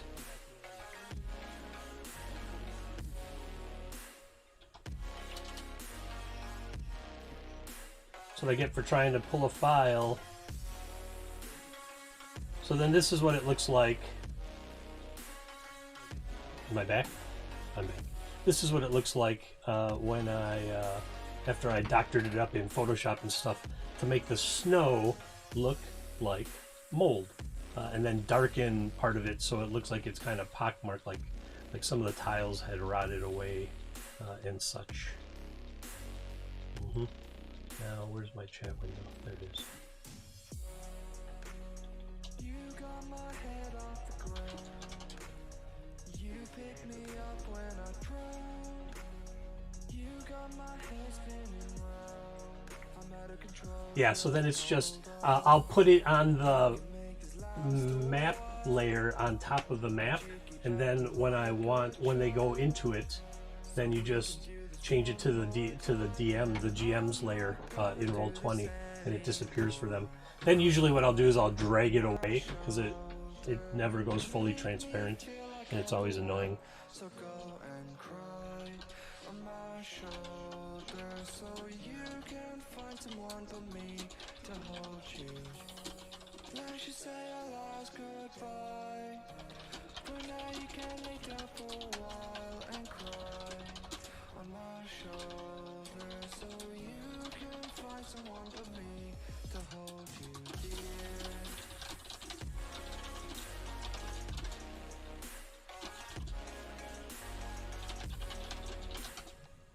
I'm typing out some prep materials for my kids' DM players. Let's see. Looks like everything came back except we're missing Incarnate. What happened to Incarnate? Oh, it should be right there. And I can just delete that. There we go. Yeah, so this ensured that all the roofs looked the same, and then I could take the whole image into Photoshop, edit it for color, and then when I got it to how I liked it, I just cut them all out into separate pieces and then throw them into Roll20.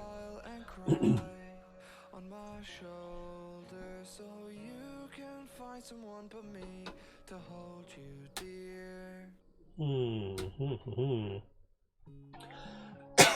Oh, excuse me.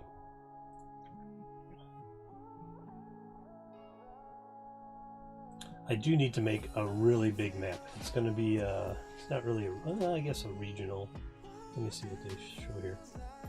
I need to make a Baldur's Gate map for the game I'm going to run with the Chill Out Corner, starting soon-ish, right? Some Saturday soon. Yeah, this will work. I'm going to do that. Landscape. Here's the map.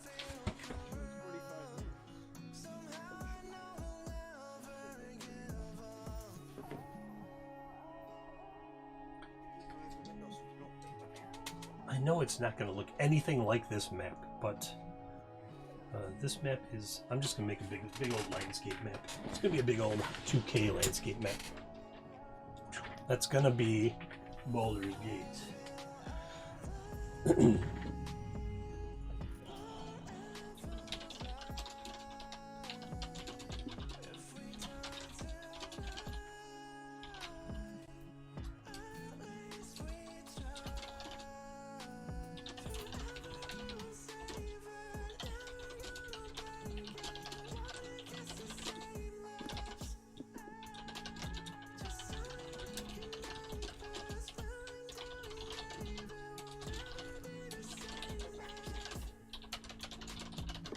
Okay.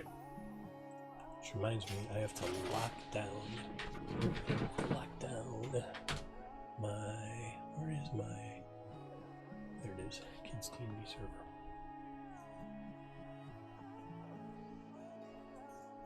It's alright, it's all kids.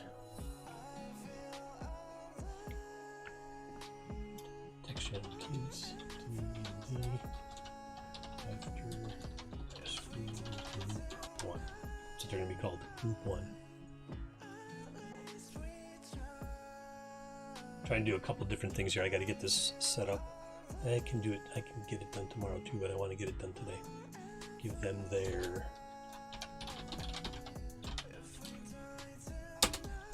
their prep info so they can get into Roll20 and Discord and get all set up, because our game is going to be 3 o'clock. I think 3 o'clock Central. Let me see. I forget. Every other week at 3 p.m. Central on Wednesday. I have a group of brand new kid players for D&D. It's my favorite thing, getting people up and running in the hobby. Makes me so happy, especially when I hear all of them bust out laughing at something. It's just so cool.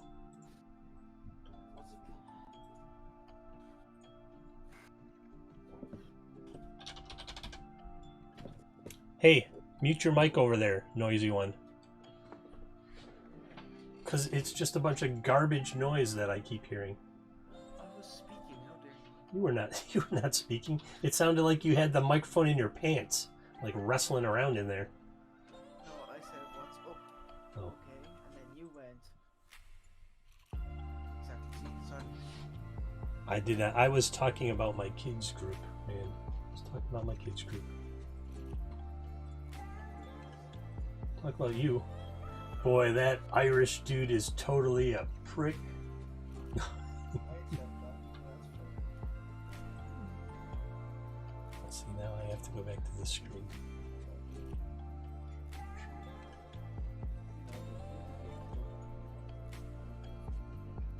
I did the what? You did get killed by me.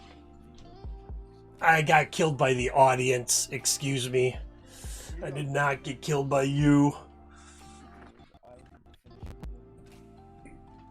Yeah, only because the audience decided that 20 dungeon bombs needed to be thrown because I'm the heel.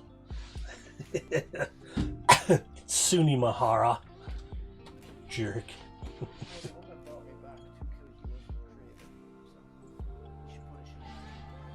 Oh, I already said he's gonna die first. Yeah, I don't joke about death, dude. I do not joke about death in D&D. Actually, I do. I make tons of jokes about it, so then when somebody dies, I'm like, I told you.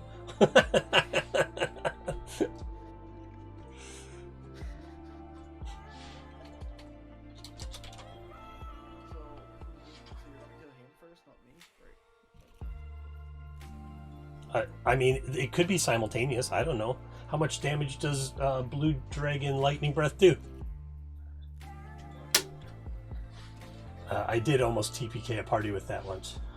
But it was their fault. Every NPC around them said, do not attack that blue dragon. And then one of the players fired an arrow at the dragon, and the arrow said, and the dragon said, oh! And then just strafed them once with lightning. And kept going, and like 5 of the 7 people were dead on the ground dying, and I was like, the NPCs told you. Actions have consequences. First game I ever played. I was with a group of people basically. It was my first time. Nice. All right, I'm going to put this other thing on hold, and I'm going to start on this map. So, we're going, in the adult game that's starting up soon, we're going to Baldur's Gate.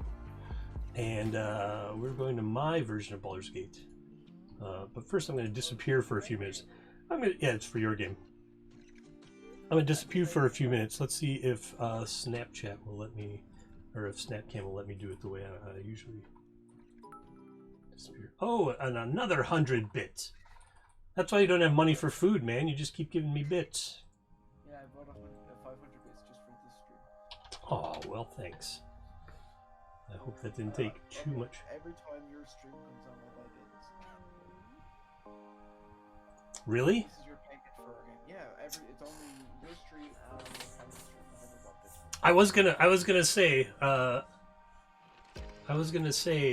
I was thinking about the cost of the stream, but I'll take that if you're just gonna drop bits on my channel every time you're around and I stream. That's payment enough. The rest of the money you generate.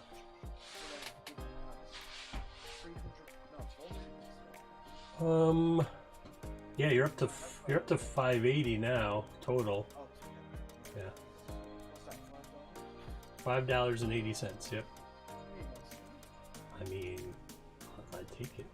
Every penny counts. Every penny counts. That's how it works.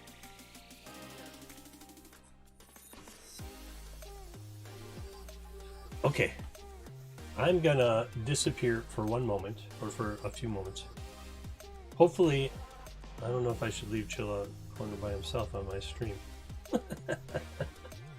We're just gonna go on break for a few minutes. It's gonna say 5 minutes on the timer, but it's not gonna be 5 minutes. It's gonna be a couple minutes.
Beer butt bong. Say that 5 times fast. Beer butt bong. Hey, I'm back. Someone keeps talking about food, and I got hungry, and my stomach growled so loud you're going to hear it on the stream. So I had to stuff a protein bar and get something to drink. Yeah, stop talking about food. Did you order your damn Chinese food? Now I want Chinese food.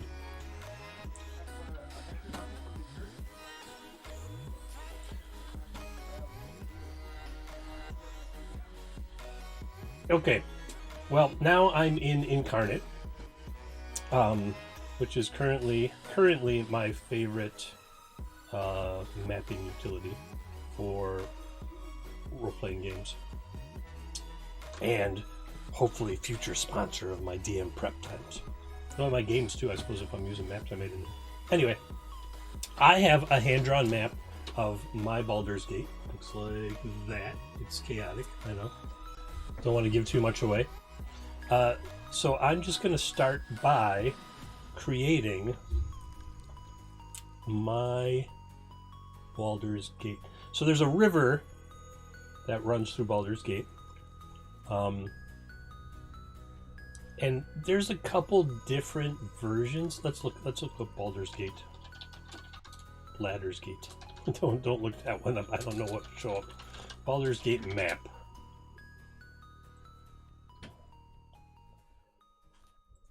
See, some people this kind of looks like it's on the coast, but it's not. It's really on this river, and then yeah, there's this big bridge gate over here. That bridge gate is closer in mine. It actually comes out of the city. The city has kind of moved. There's this big mountain usually, but see, in the olden days, Baldur's Gate didn't have that big mountain. It was just the city. If it has anything to do with urine, we don't want to hear about it. But see, every map of Baldur's Gate has it like... Oh, this one doesn't even have the bridge. There's supposed to be a gate bridge going across Chianthar, the Chianthar River there. I have this map, as a matter of fact, this one right here. So,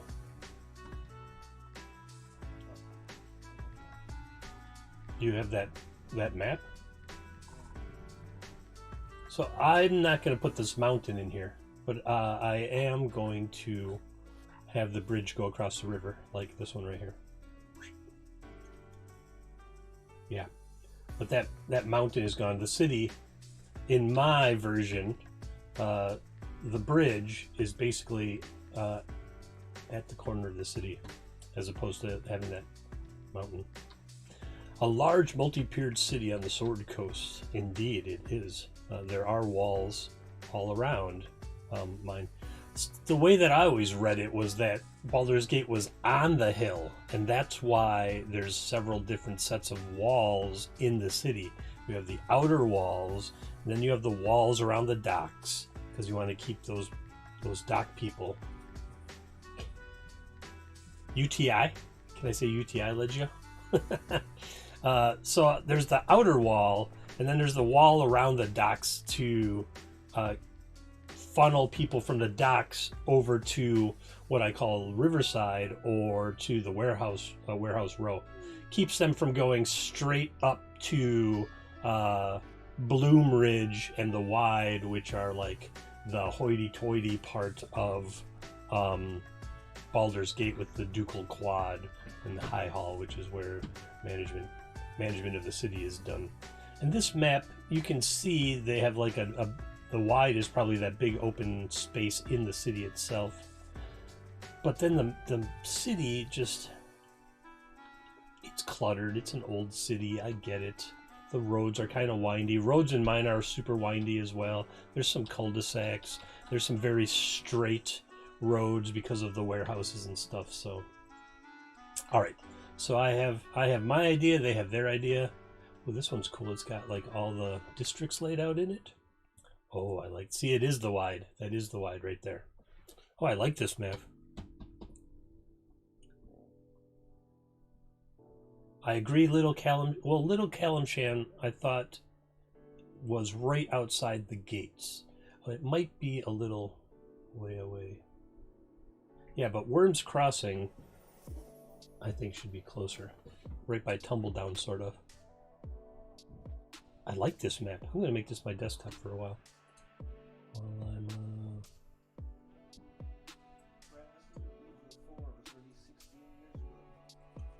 What was? Yeah, I believe it. Let's set his desktop background. There we go. This is a good map. I like that map. I'd use it, but Dust Hog Hill, huh? Dust Hog Hill.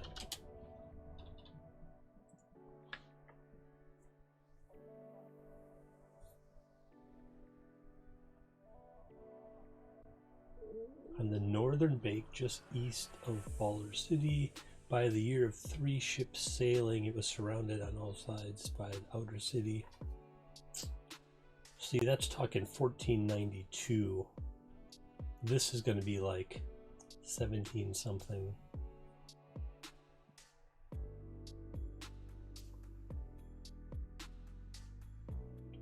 During the 15th century, the hill was declared as private land that was protected from any non-licensed hunters. This was taken to preserve the dwindling population of the dust hawk. Outer city residents begrudged the fact that the land was given more care and protection in their own neighborhoods in the city's wealthy patriarchal families. Yeah, there's some issues in Baldur's Gate, even back in the 14th, 15th century. Of the Forgotten Realms. They'll lend reckoning. Alright. On to map making in Incarnate. Okay, so we always start with this nothing. And we have to add the land. And I'm lazy and I just want it to be added all on its own without me having to do a bunch of fiddly biddly bit things. So I think the river's going to go like right here. And I need a little bit of land on the other side. Nope. No, I don't like that. Now that I think about that, I'm going to need more land. Do I need more land? Yes, I do, because I have 2 gates going across Baldur's, or across the River Chianthar. So, the first thing I'm going to do is say, here is some stuff right there. Yep. And then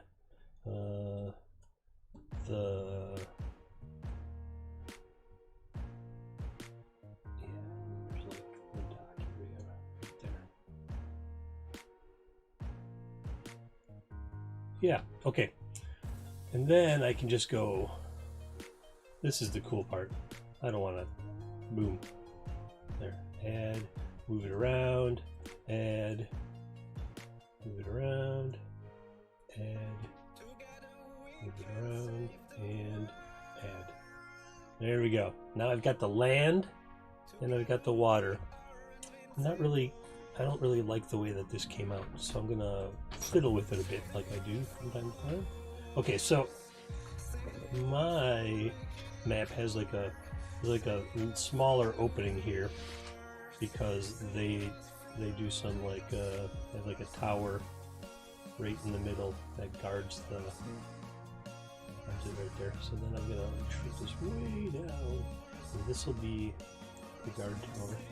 It guards the, yeah, that's perfect. Okay, it'll be the guard tower, and then this kind of gets hollowed out. They did a bunch of work and remediation on the docks, so it's kind of more of a, doesn't look like a face. Doesn't that look like a face right there? The human mind. The human mind. I like that.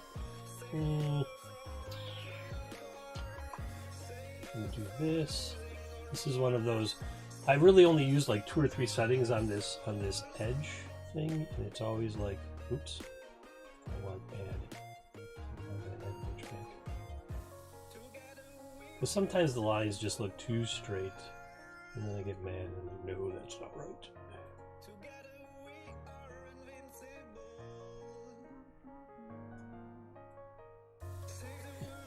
Bart Simpson, dude. I'm Bart Simpson, man. Who the hell are you? Subtract. Alright, so I'll come out a little further here, go that way. And go down to like a diamond. Yeah, like a diamond shape. That's what I want it to look like. Yeah, I'm happy with that. How big is that compared to the rest of the city? That is too big. Alright, okay.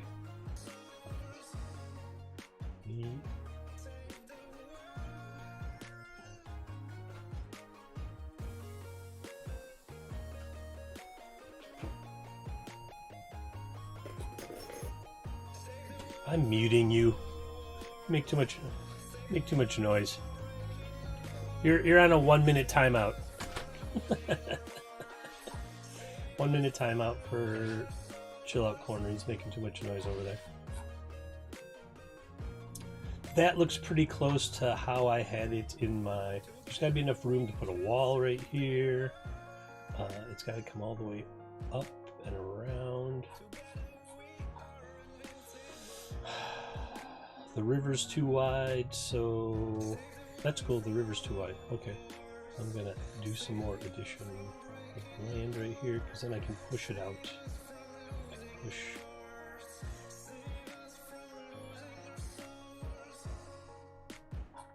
Yeah, see, they've done a lot of work to there. Whoop. Now I'm going to subtract. They have just doesn't make a noise over there. All right, you're off mute.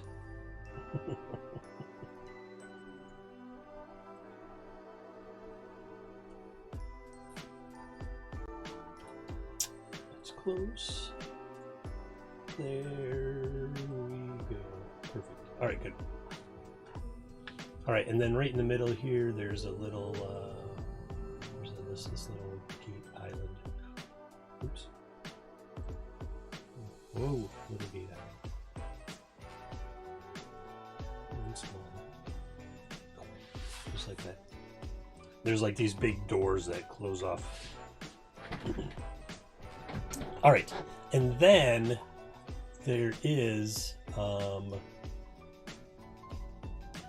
there is a wall that goes around the city.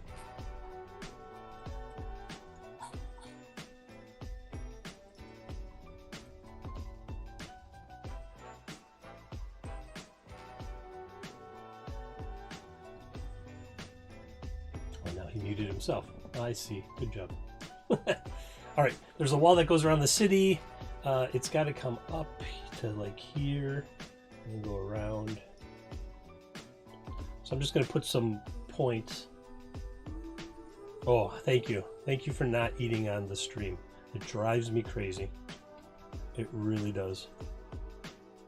Okay, so I'm going to leave the sand thing, and then I'm going to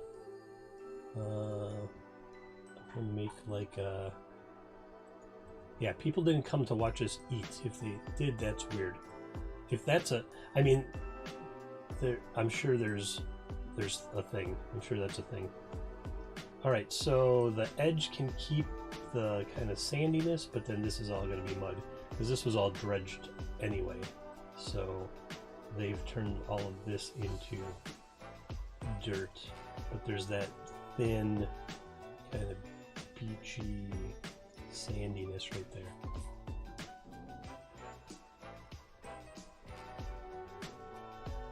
See what? No. What are you talking about? I'm going to set that to half. And I'm going to make this really big. I want this to be like...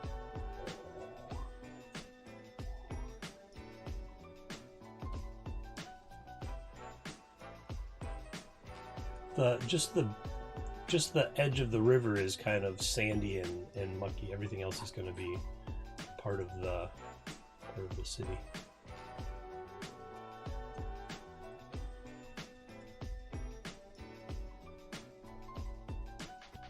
I mean, not that anybody should swim in this part of the river, what with a huge city being there. And then this opposite part, yeah, we'll just color that in a little bit there. There we go. That looks all right to me. It does. It does look all right to me, as a matter of fact. All right, good.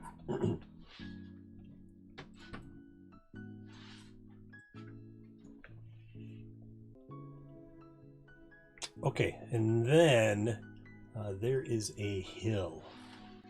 So what I need to do is set out the city walls into a different color, so I have an idea. Now, I really like these wasteland.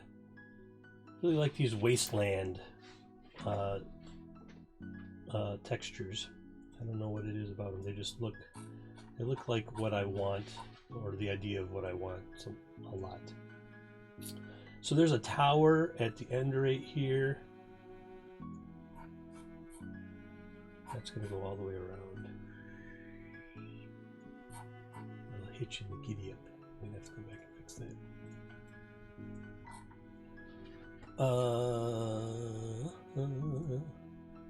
Then the walls kind of hit you up here. Whoosh. Not straight, because nothing is ever straight in real world. Alright, and then it's over here, and it's got to go all the way to the edge of that map.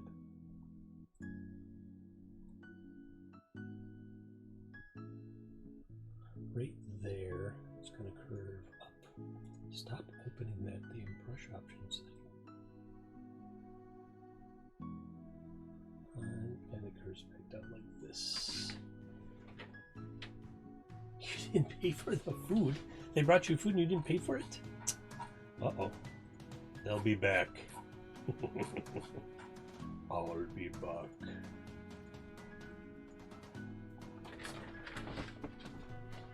Did you pay online? I thought you said you couldn't pay with cash.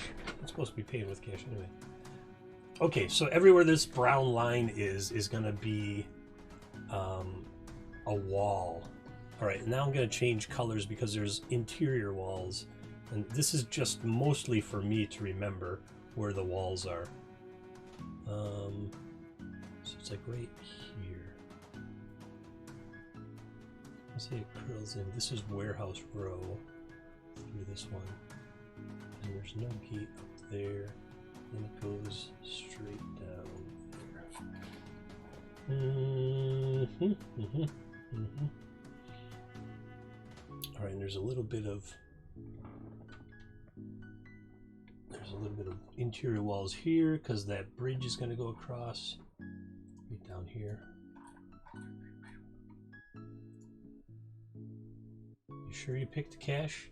And they it's going to go right there. So how far is it from that to this? Like right here.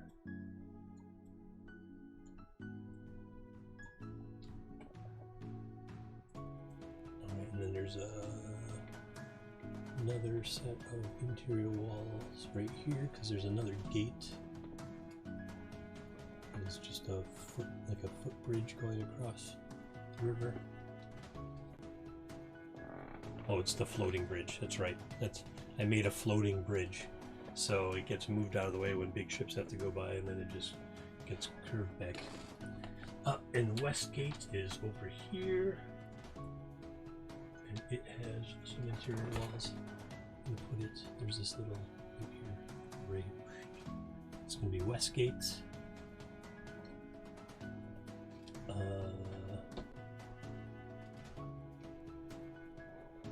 I'm not sure what happened there.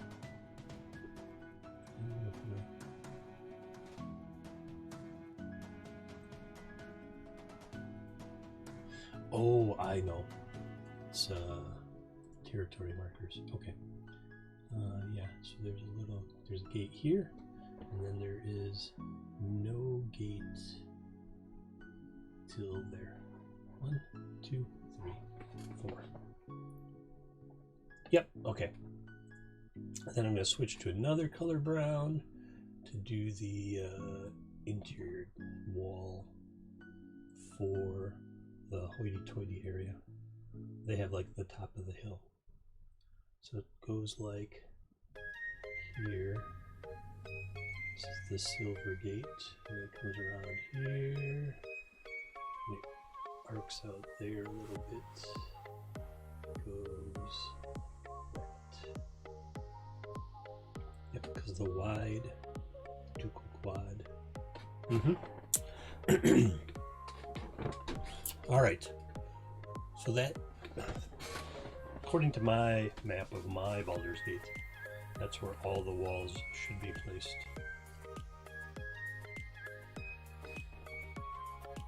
And then,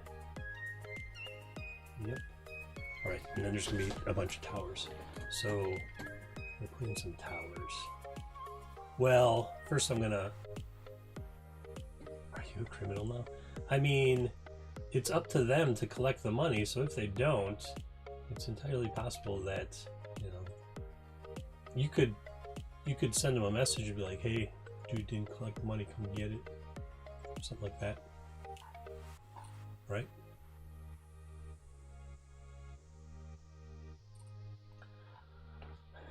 They're gonna have that terrible, most terrible of all cash crops in the world, grass. Grass.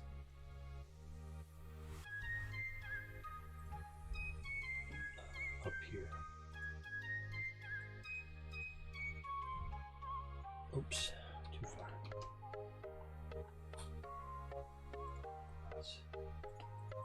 This is the wide. The wide is like a big open area where they have the hoity-toity market and dance balls and special events, stuff like that. The good thing is, this is all kind of public knowledge. You could go research Baldur's Gate, find out most things. So they have grass. They're going to have some paved roads up there too. I'm just doing some general fill out right now.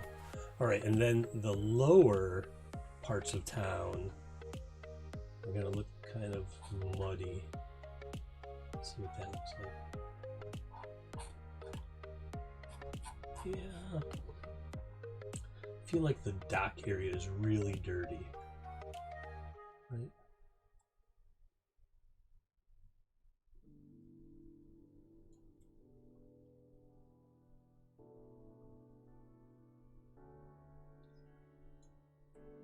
Remember that some of the lines are just marking where the wall is. I don't think they'd pave the dock area, but they would probably pave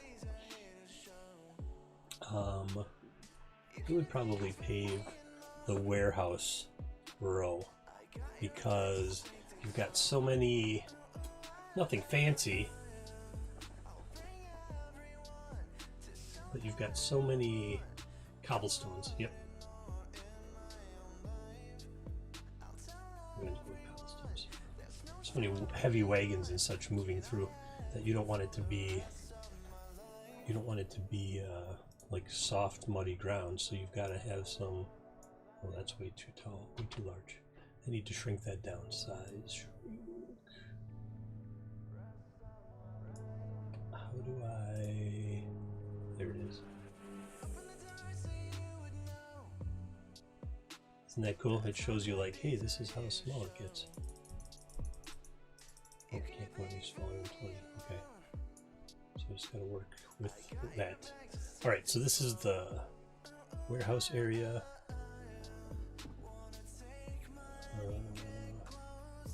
Some call it the squares.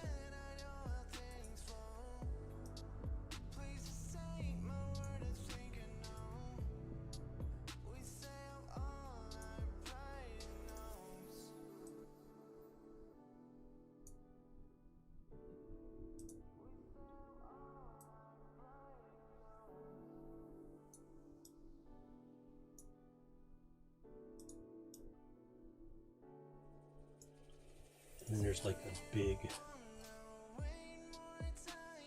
there's a big roadway that goes kind of like a ring road all the way around. It's actually right there. So there, there it is. There it is. Right there. Yep. Yep. And then just right to that corner. Noosh.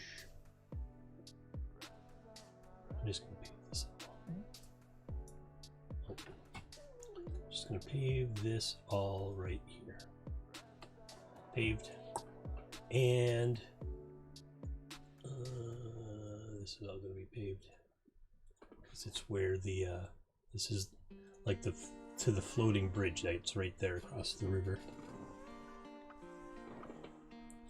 And then this big road is gonna go like all the way around the city.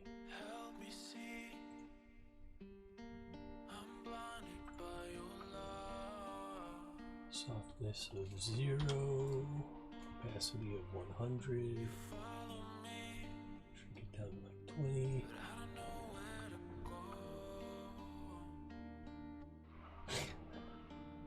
Who's my boy? You? Are we talking about you? Chill out. This has to go around there. And then it's not going to be, it's not paved over here. Oh man, all kinds of trouble showing up in chat. I see you all. I see you all showing up there. All right. This is it's a 4-year game, as a matter of fact. It went too far. It's only going to go to there. The middle class, the Garden District, they don't want. Yeah, this is. I'm just starting on my map of Baldur's Gate, so I have a notebook version of it, but I don't have like an electronic version that I ever made. So what's up, Chill Out? You got a date? You're making a date with the delivery person?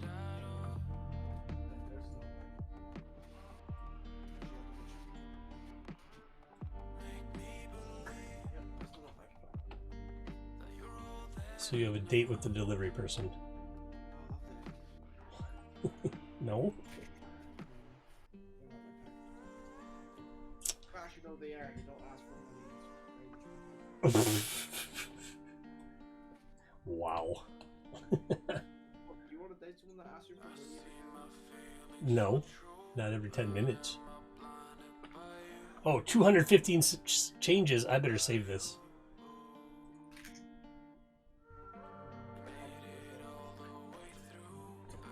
Creator, you missed when we were talking about Baldur's Gate earlier. And let me get this saving. Baldur's Gate. We're in the 2 old guys. Yeah, we're in DM prep time chat. Someone keeps swearing, even though it's daytime here. It's not really daytime anymore. Oh, it is. It's 6:30. But you can. Yeah, no, come on in. Come on in. On 2OG Public. There you are. Welcome. Thank Oh, you. I should move that. It's so you can see on the stream that this is a really cool map of Baldur's Gate that I like. Oh yeah.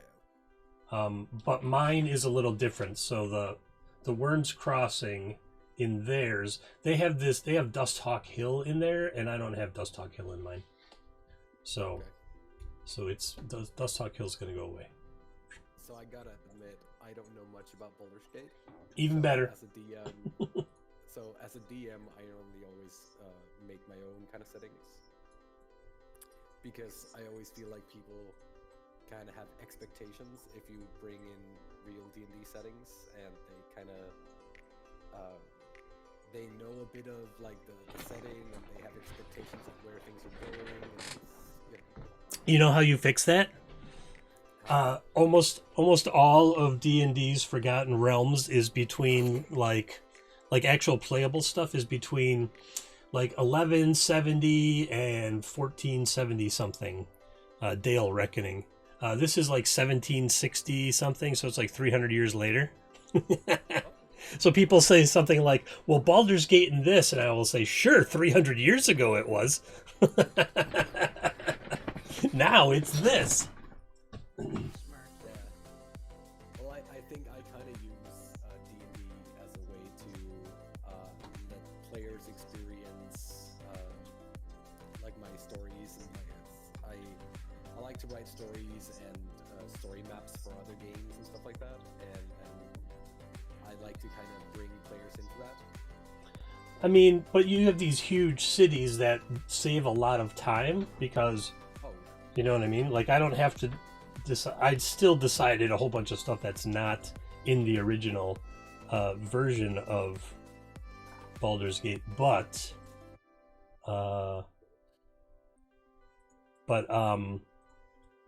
it just saves me a bunch of time. I'm like, Oh, yeah, oh, I can just use this setting and then tell my own story in it. definitely. Like my way takes ages because I'll be sitting there making like huge maps and very often creating races and like classes that kind of fit the setting and all these kind of things. But I think that's what I enjoy about it because it's something I can kind of dive into and just bubble, if that makes sense. Sure. Yeah. I'm sometimes just I need rapid creation because Oh, yeah. you know how long do you players want to wait for me to get something put together? Oh yeah, exactly. Chill out's constantly like, when are we starting? Like, No one. you need to chill out. We need to set the schedule and stuff. Not once. Not once, right? Thrice. Well, I haven't asked. What? That's no time. That's I a know you, Calvin. He's probably right.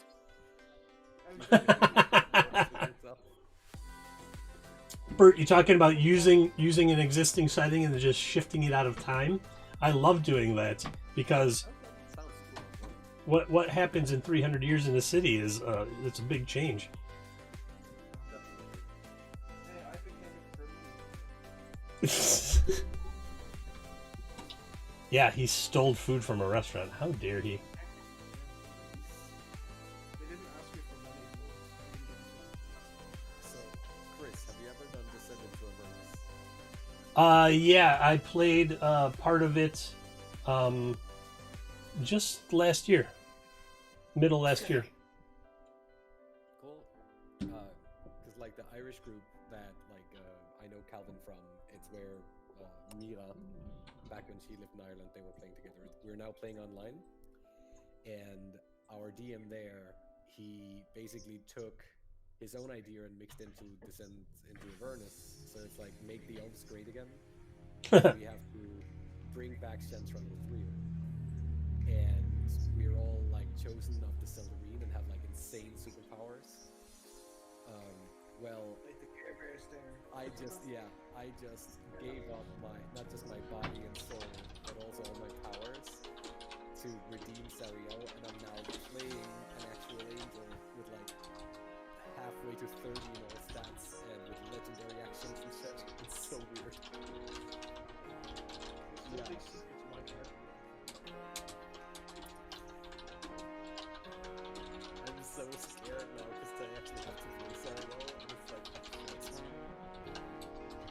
Not only do you have to kill the voice actor, big surprise. Oh my gosh.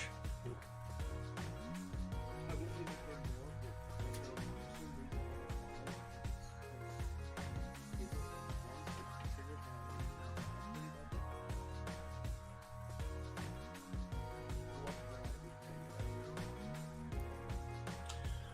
more. I'm trying to think. Oh, it's the Garden District. I think their road should be mossy. All right. I'm listening. I'm just working on this map here. Nope, that's wrong.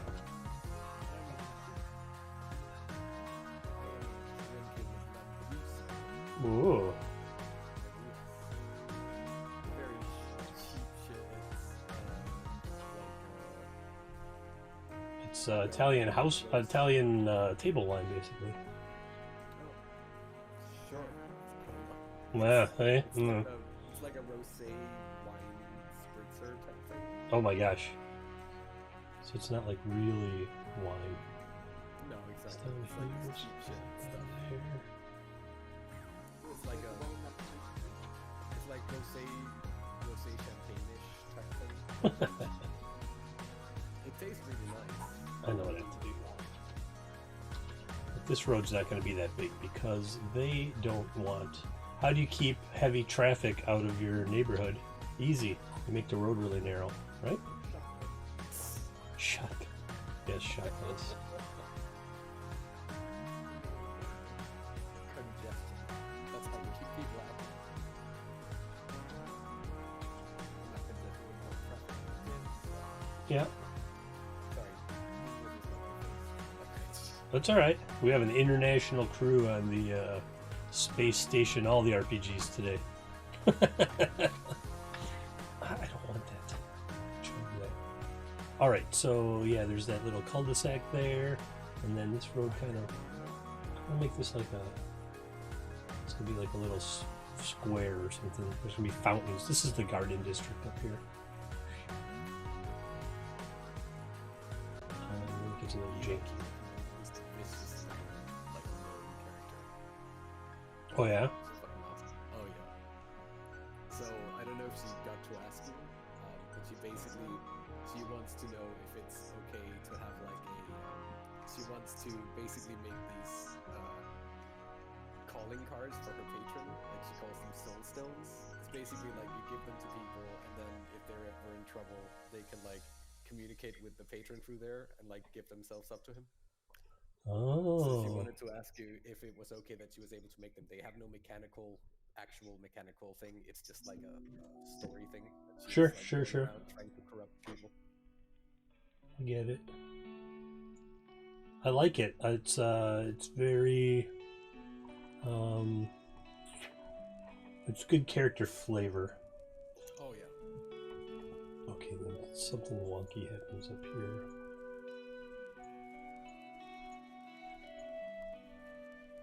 And oh, there's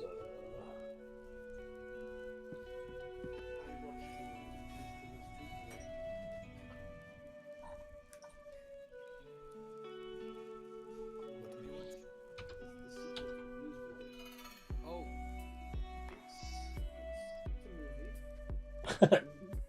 it's a movie. You mean the one with what's his name's brother instead of him?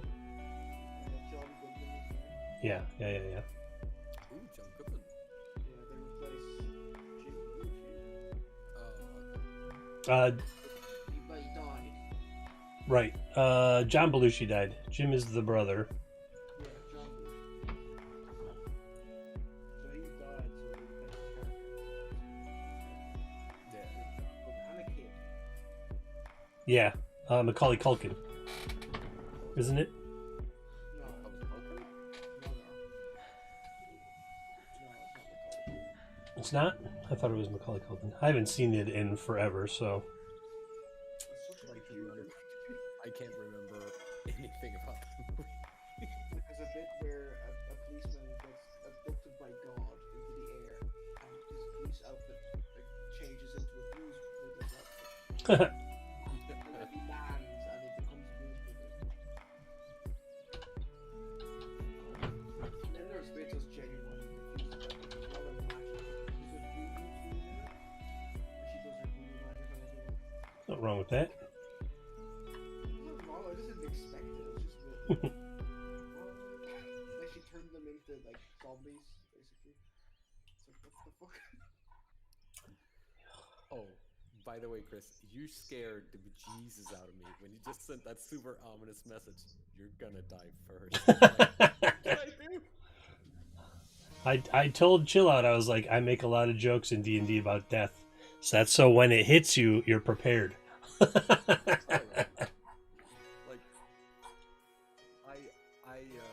like we generally prefer that there is like real consequence. Yeah. Oh, yeah. You don't just like feel like you can do anything.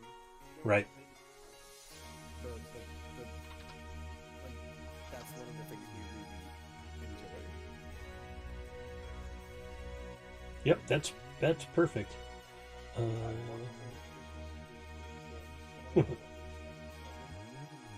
Yeah, there's a bunch of videos on demand on the YouTube channel and a couple on Twitch still. You can get an idea of how I DM, how I run games. Honestly, I would rather just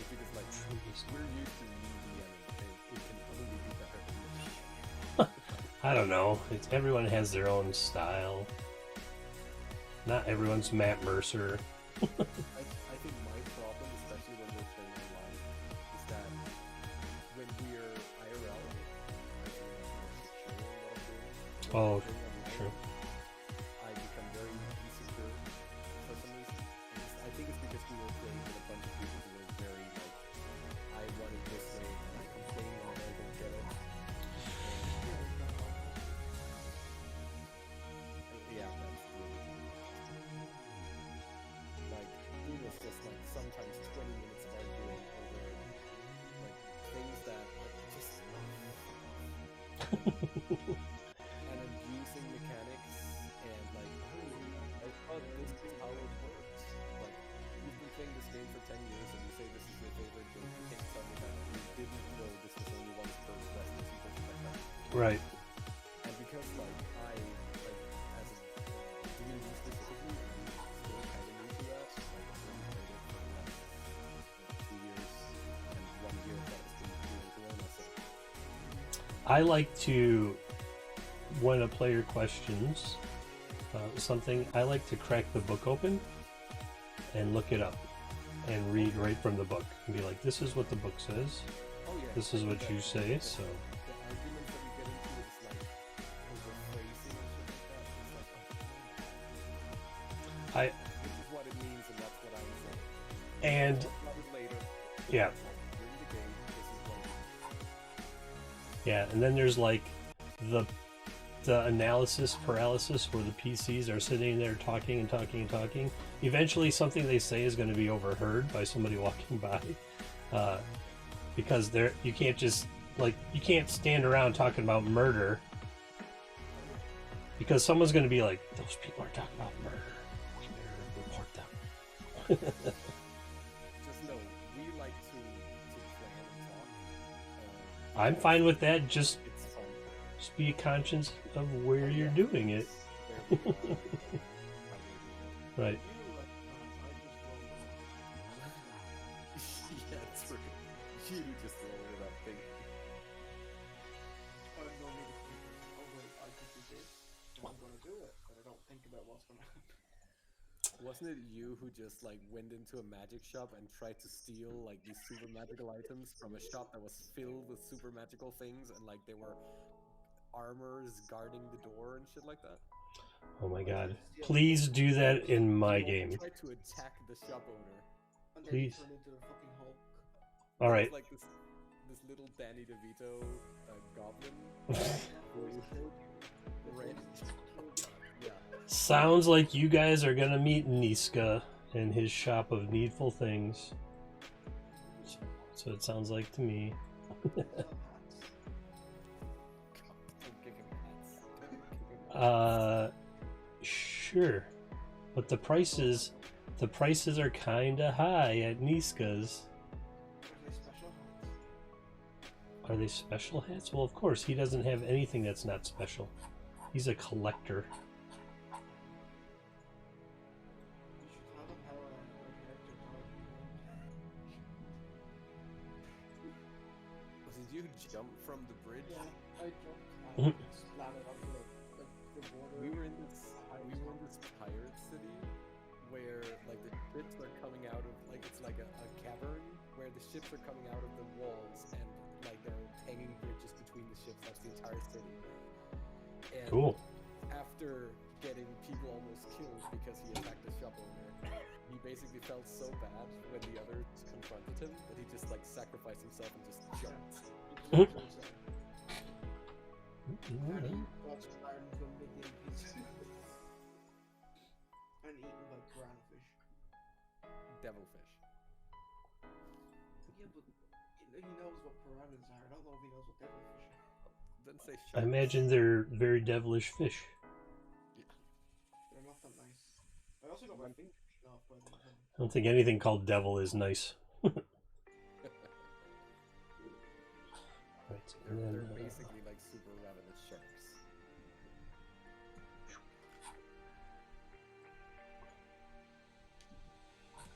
putting some just a little detail over here. these little alleyways. I like the way that looks. If I do a square. Yes, I will let that. Oops, fly.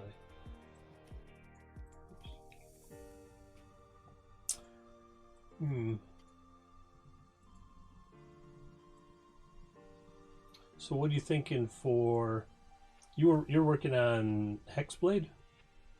Yeah, I'm checking it out because I really like the idea of playing some kind of actual battle mage. You know, someone who like has a sword and is going in using magic to enhance him in combat. Like not like I can attack and shoot, but like you know what I mean?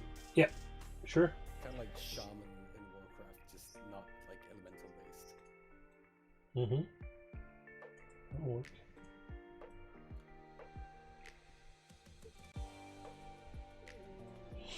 I want this road to be like really weird. Like everything else was all organic and fluid, and then you get to this one spot and you're like, what the heck is going on here?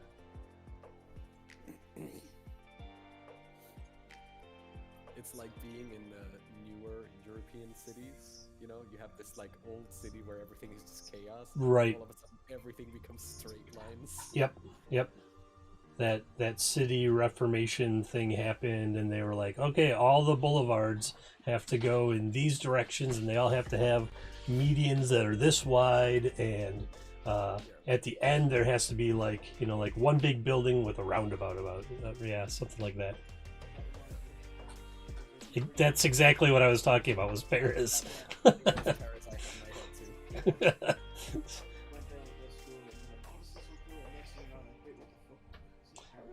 Yeah, it just gets really, really weird suddenly. I remember talking like years ago with an American who kept like he was so confused at how confusing or how stupid the road systems were in some European cities.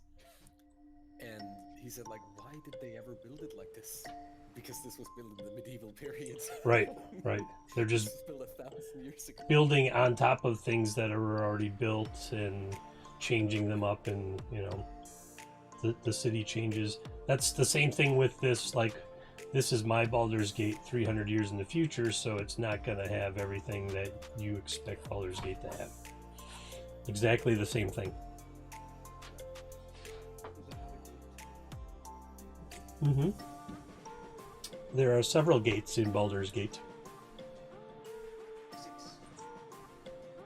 Mine has 1, 2, 3, 4 going out, 2 going to the warehouse district, and 1 going to the top of the hill where the rich folks live.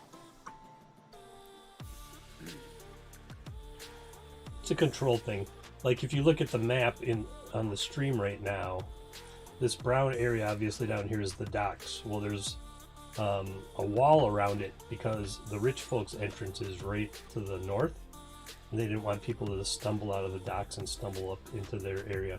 So the gates are on the east and the west from the dock area, and it's basically just a traffic control thing to keep people out of their area. And then they have all like super fancy tiles and stuff for, like, everybody else has kind of cobblestones, and I'm thinking this is going to be the type of, like, this is the tile they're going to have on their road. It's going to be big and fancy. I cannot hear you eating right now, no. Thank you. So we're going to have like this fancy, and then there's going to be like a big thing here. Now it looks like a penis, which is awesome. Now it's a flying penis. And then there's gonna be like guard posts right there. Yes. Yeah, I'll fix it. Boop. That's what happens when you draw these. As a matter of fact, now that I think about it, their roads are going to be all super straight lines, because that seems like a very rich people thing to do. Posh people have lampposts. Yeah, that's why their whole area is grass up there. Exactly. Yeah, like they're. Private. Let's see here, like this. But not that far. It's only going to go. There's going to be like a main road, and then there's going to be some wandering nature paths. But yeah, I really hope we can get it scheduled so that Unicron can fit it into his schedule as well. Yeah. Because, like, he's a really good guy. I think that's worst case scenario, we can always play with us in one of our regular games, but it would be cool to kind of have it here. Holy crap, I've been streaming for 3 hours? There was one OBS crash in it, so it's telling me an hour on let me see what it says on Twitch. OBS tells me it's an hour.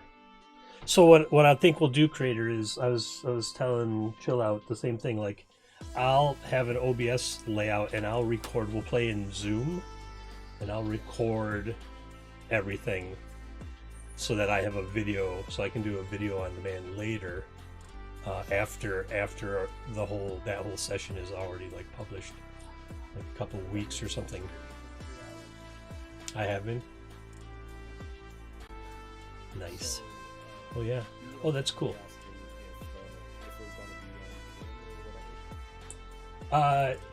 Ideally, not. I mean, if somebody doesn't really want to be, I'm not gonna like force them. You know. You guys is a little self-conscious.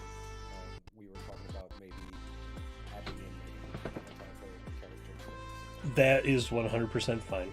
I'm like I said, I'm not trying to force people to be, to be on camera. So if they don't want to be, then we'll put up a token or an avatar or something. I mean, I've done it before. It's no big deal. I just wanted to know, like, we had an earlier group that we were recording with where everything just went complete to The mean group? They hated it. They were so mean. no, it was like borderline bullying our way through it. Wow. That was pretty bad. And like that's the group where we would spend 20 minutes of them arguing how they're not the bad guys because they attacked someone who was just defending their land and just murdered an entire village, and then like argue that they aren't the bad guys and stuff like that. Hmm. It was just Sounds like bad guys to me. one of the guys was like studying to become a lawyer, so he just always had this like lawyer excuse for everything. You know, like he always had Why something. did you just talk his way out of everything?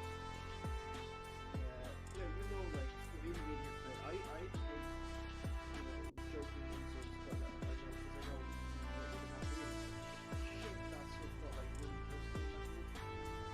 Yeah, that's not cool. I'll kid around and stuff every once in a while, but Yeah. Yeah, of course. I get that's, that's how you treat, right? They understand the joke. right. But there's also that tone. There's a certain line. No, but I also think in general when you're joking like that, like there's a tone involved. Yeah. I know what you're That saying. Tone is not like vicious. Like, does that make sense? Mm-hmm. Yeah. Who made this damn map? Why can't this straight road go through here? Damn it.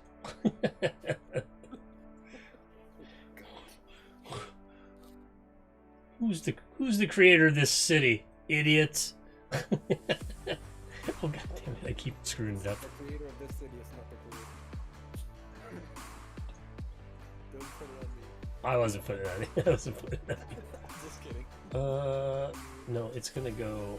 I know what it's gonna do. It's gonna be all rigid and like they're like, no, you have to go this way. Yes, and that's gonna be that. People don't care. they have poor people putting their cards. Right. Well, and they don't want it. The whole point is that they don't want it to be easy. That's not the one I wanted. They don't want it to be easy for you to get from the docks to where they live. So Are there like checkpoints? there are. There are very. I made snap camera work. Yeah, you got it. Yeah, now I'm messing around with the filter. Yeah. Welcome to the next hour of your life. Oh yeah, I got the Hoopy rings. I told you. Well, welcome to the next hour of your life.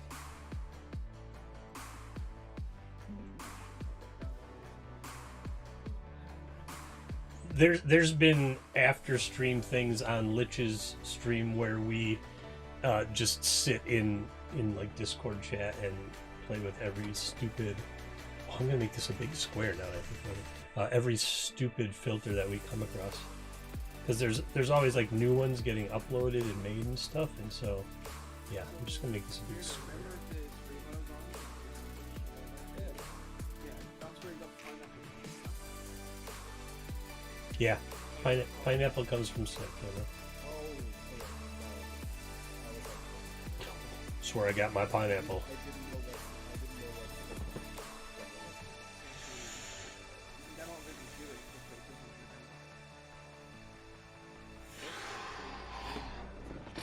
Not pleased with this. Is it what about Zoom as well? Yeah. Yeah, most of it is Right. You just, like I said, you put it in between the camera and whatever program you're outputting video to.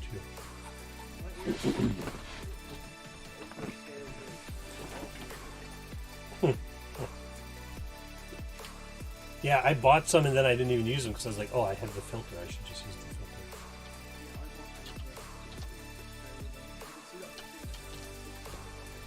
Oh, the others said that happened to theirs too, so it's to be expected.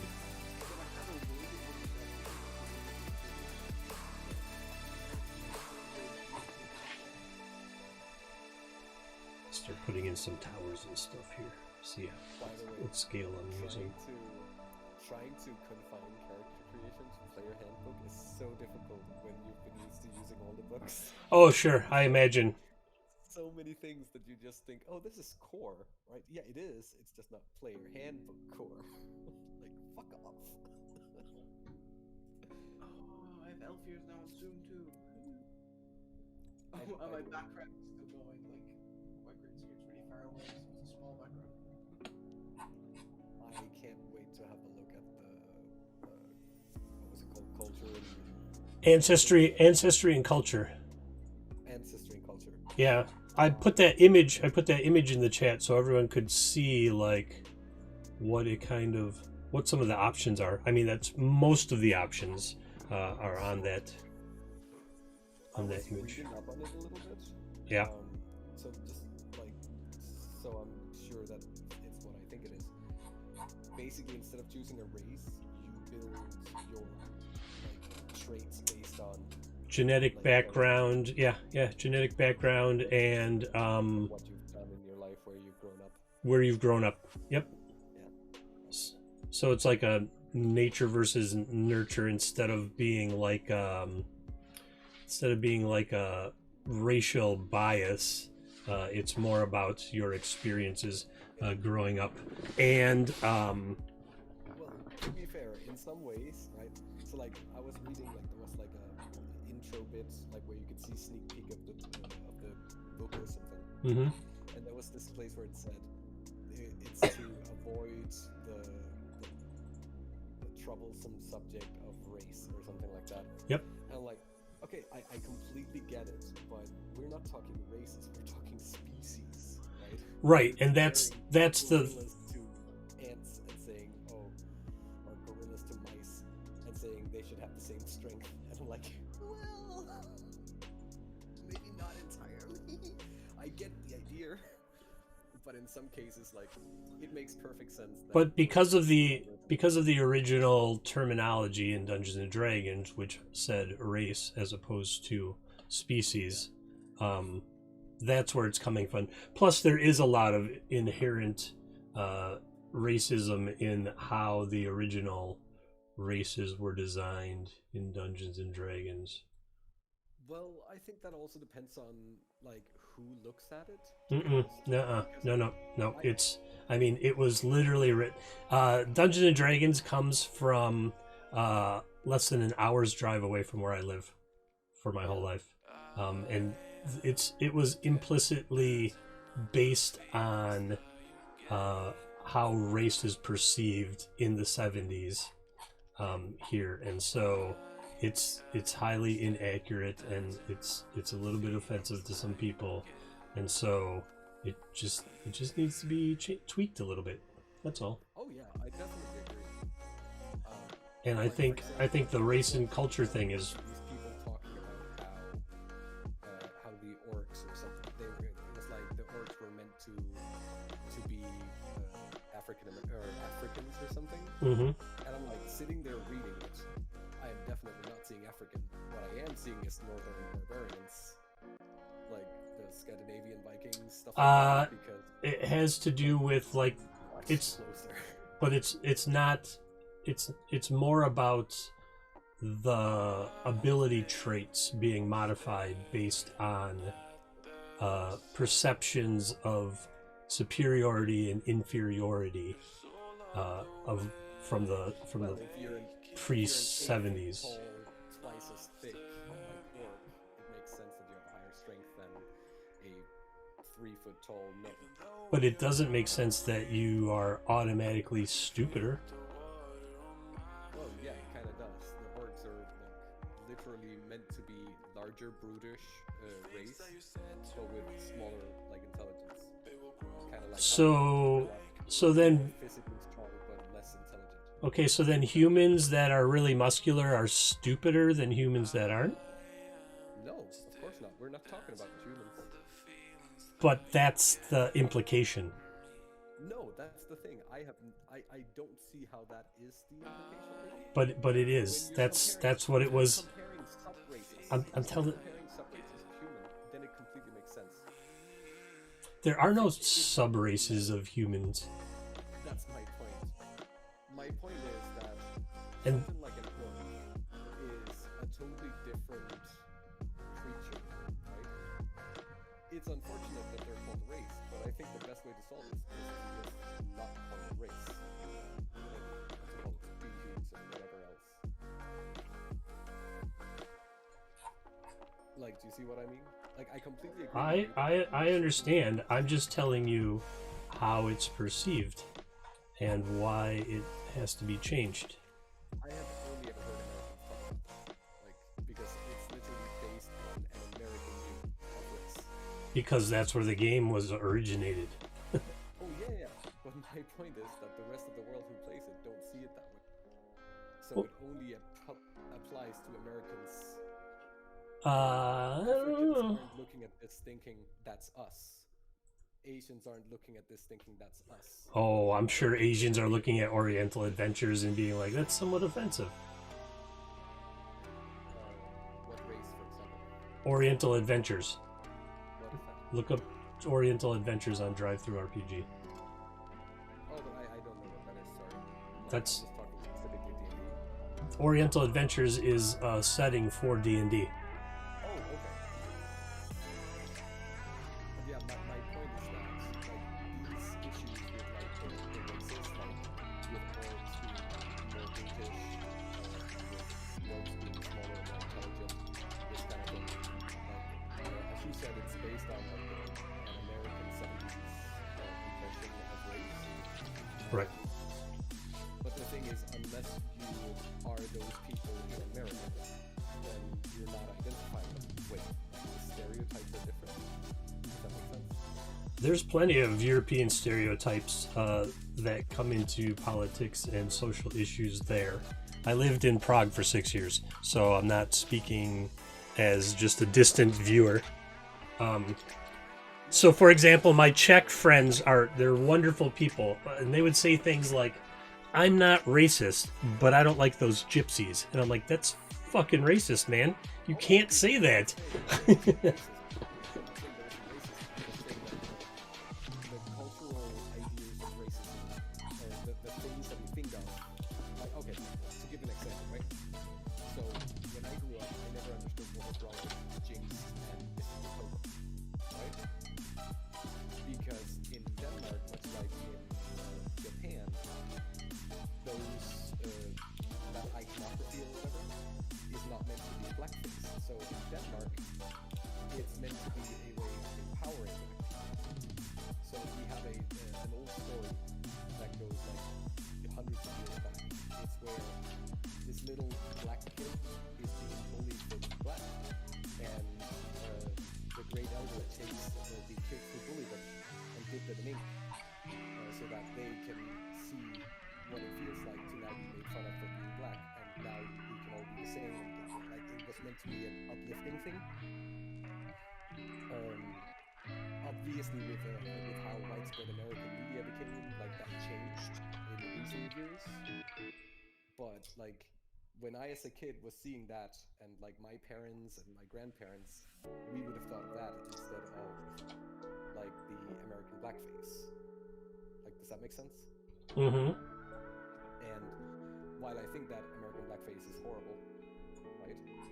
Yeah. And shouldn't be used in any way, I think that it's important to remember that if Americans expect Asian and European media to fit their American sensibilities, then why doesn't it work the other way around? If there's something that seems racist in America, or it doesn't seem racist in America, that seems racist to us or doesn't seem racist to us, why is that not because?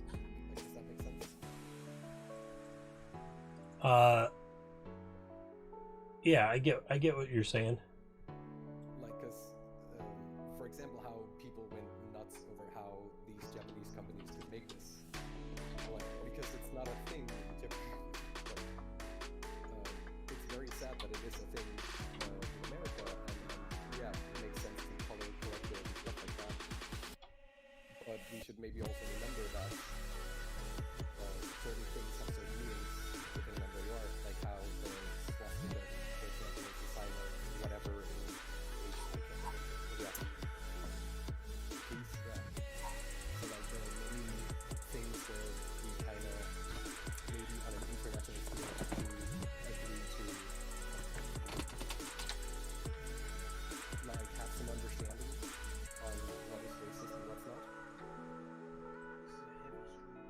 Oh yeah.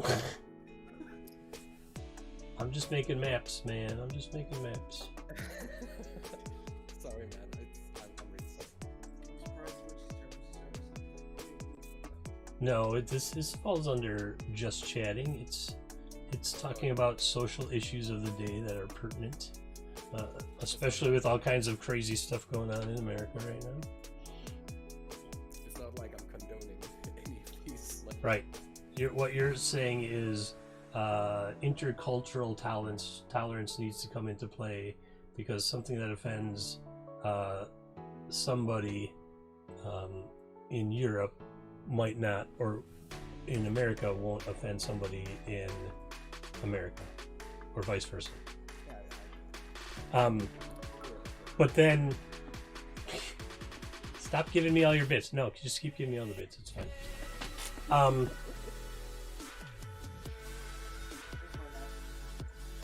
Oh, well, then I'm done. Forget it. I'm out of here.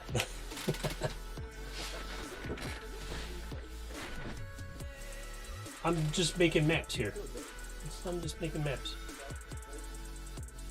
Oh, well, hit it. Hit F5. I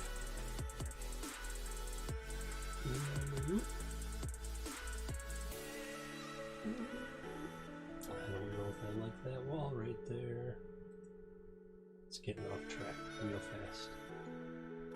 Getting off track real fast. It's gonna. Oh, well, luckily it's not going for. It's probably fine. It's probably just fine. Like, I will say, to extend an olive branch in this whole subject, right? I will say that when you have races in games that have like the speech patterns or like, okay, so they might look physically like a certain stereotype, but if they also have the speech patterns, like for example, goblins in Warcraft. The Trade Federation in the Star Wars prequels. What was that? The Trade Federation in the Star Wars prequels that were also pretty blatantly racist. What was that? I can't remember what the. They were the ones that were attacking Naboo. So stereotypical. That's They were stereotypical Asian, either Chinese or Japanese Chinese. Like, it's not businessmen type thing. Their whole hierarchy. I remember it happened, but I can't like see it in front of me. Yeah, that's another one. Those few movies were kind of happily removed from my memory. That's it. Because I got this proposal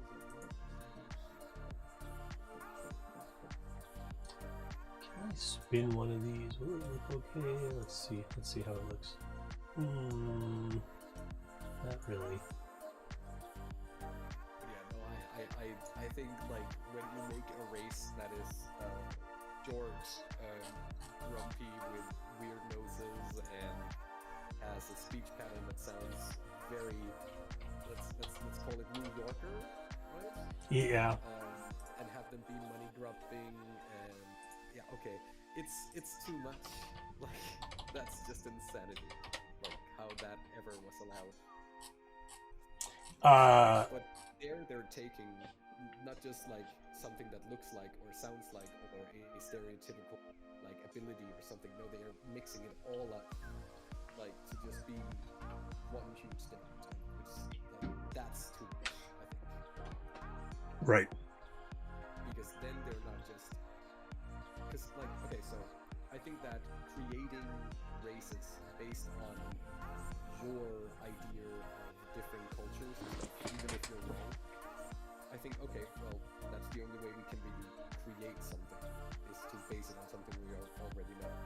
But when you're literally just copy-pasting, like, super stereotypical racial things to such an extent, that it's both, like, their personality, like, the stereotypical personality, the stereotypical jobs, the stereotypical goals, the stereotypical voice, the stereotypical appearance. That's just too much. That got to me. Right. Sorry, I'm just reading some local news where some thieves stole a basketball team's SUV from a hotel that I worked at prior to COVID.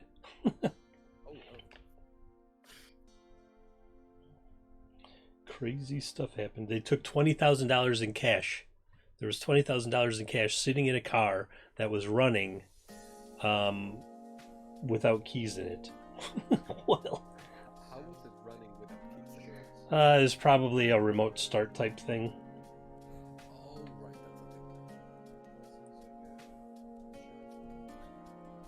right, It was the Utah Jazz. It was the basketball team.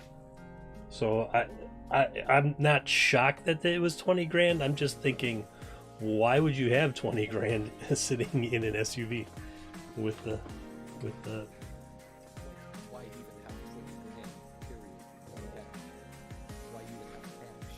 In Yeah. today's world, you use cash. Yeah, what are they doing with $20,000 in cash?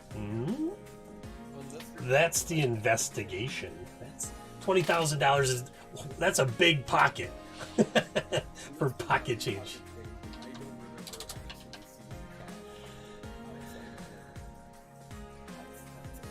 of I've never had 20 grand in pocket cash. No, I don't use cash at all in my life. Oh yeah. Unless it's I mean, I've had $20 sitting in my pocket for speaking of, I've had $20 sitting in my pocket since before the pandemic. It's still just sitting there because I don't have anything to use it on. Yeah.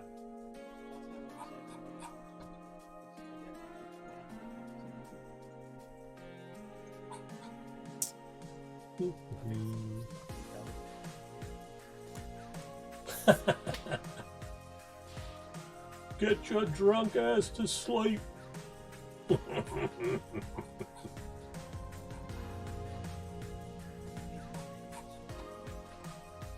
It's not late. It's 7 o'clock here. 7:30. I am we're what is it?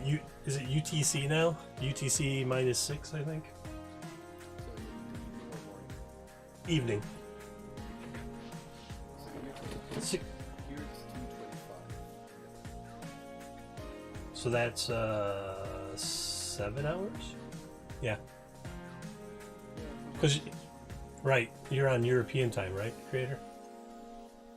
Well, so I'm on. Jesus, I'm not even sure if it's Central European. So basically, I'm +1. Right, right. Yeah, so that's seven hours for me. Yeah. What is Irish time? What is There's the technical name for? I have no idea. it's UTC. They call it UTC. It used to be GMT, but Oh, that's I think what they don't really call it They don't call it Greenwich Mean Time anymore. GMT +1. So now it's UTC. So yeah, I'm 6 hours ahead of him and 7 ahead of you. But this is so funny because like so often do I hear like Americans they just know because they have to because it's Right, because it's so massive. Yeah.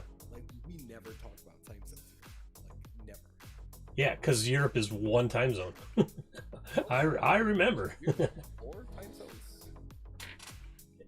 Like Ireland is one time zone. Denmark is another.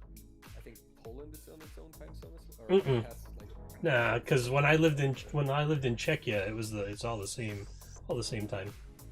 yeah, but Poland goes much more east, doesn't it? Part of Poland does.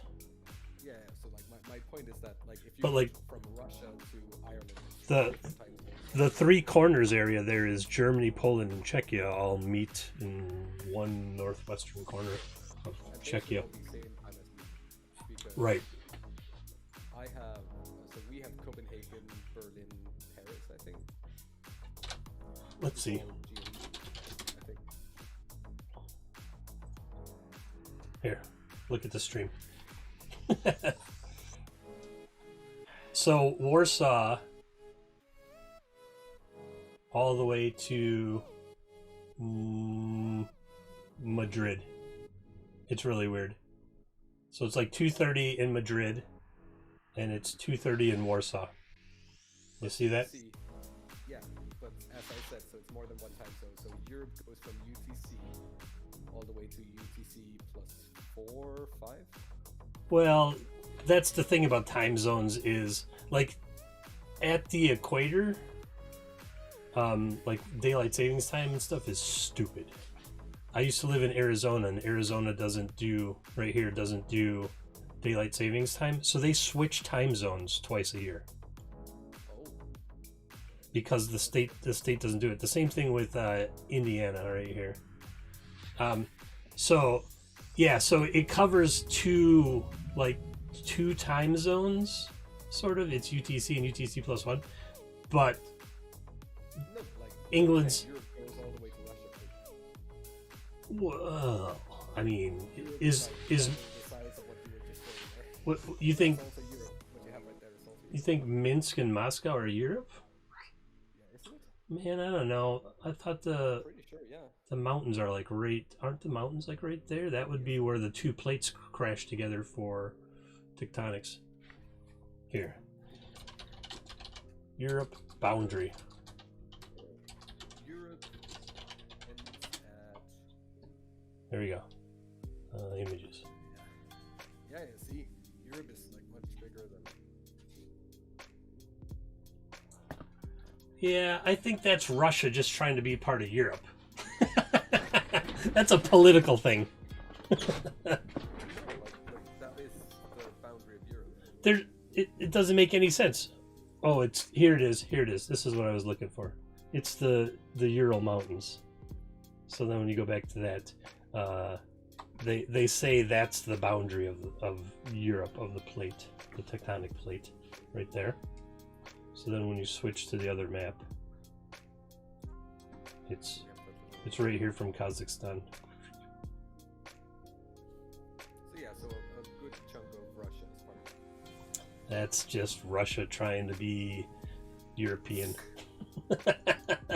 I'm sure of it. It's kind of like how Turkey, for example, part of Turkey is also part of Europe, right? But not Yeah, that's the really weird thing. I was like, how's that work? Like half of it is Europe and half of it is Asia. yeah. That's the same with Ireland. Technically, the north part of Ireland's not Europe. We've probably lost all the American viewers because now we're talking about geography that's not in America. They're all just like, oh, screw this. Oh, here we go. So the present. So if you look, this map right here, this is a good map. It shows how it changed over time. Right there. So they used to think this was Europe. They're like, yep, this is Europe. And then they're like, nope, this is Europe. Now they're like, oh, maybe this is Europe. So there's been at least 4 different versions of where Europe cut off. And What it is today considered Europe has like all up to +4 or +5. and then leaping in a straight line across north to join the. Oh, this is an interesting article. I'm gonna have to read this whole thing later.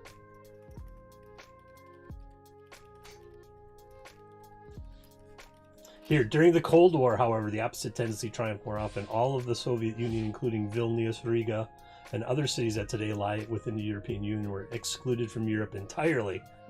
Oh, so you're not talking the continental Europe. I mean, I am talking the continental Europe. It's just, but Continental Europe, and it shows a totally different thing. it shows this, right? No, much bigger. To the Ural Mountains. It's got to go to the Ural Mountains because the Ural Mountains are where the 2 plates. You might be like It shows something much closer to the first map you showed. right here. It shows something much closer to the first map, where it goes in over Kazakhstan and that.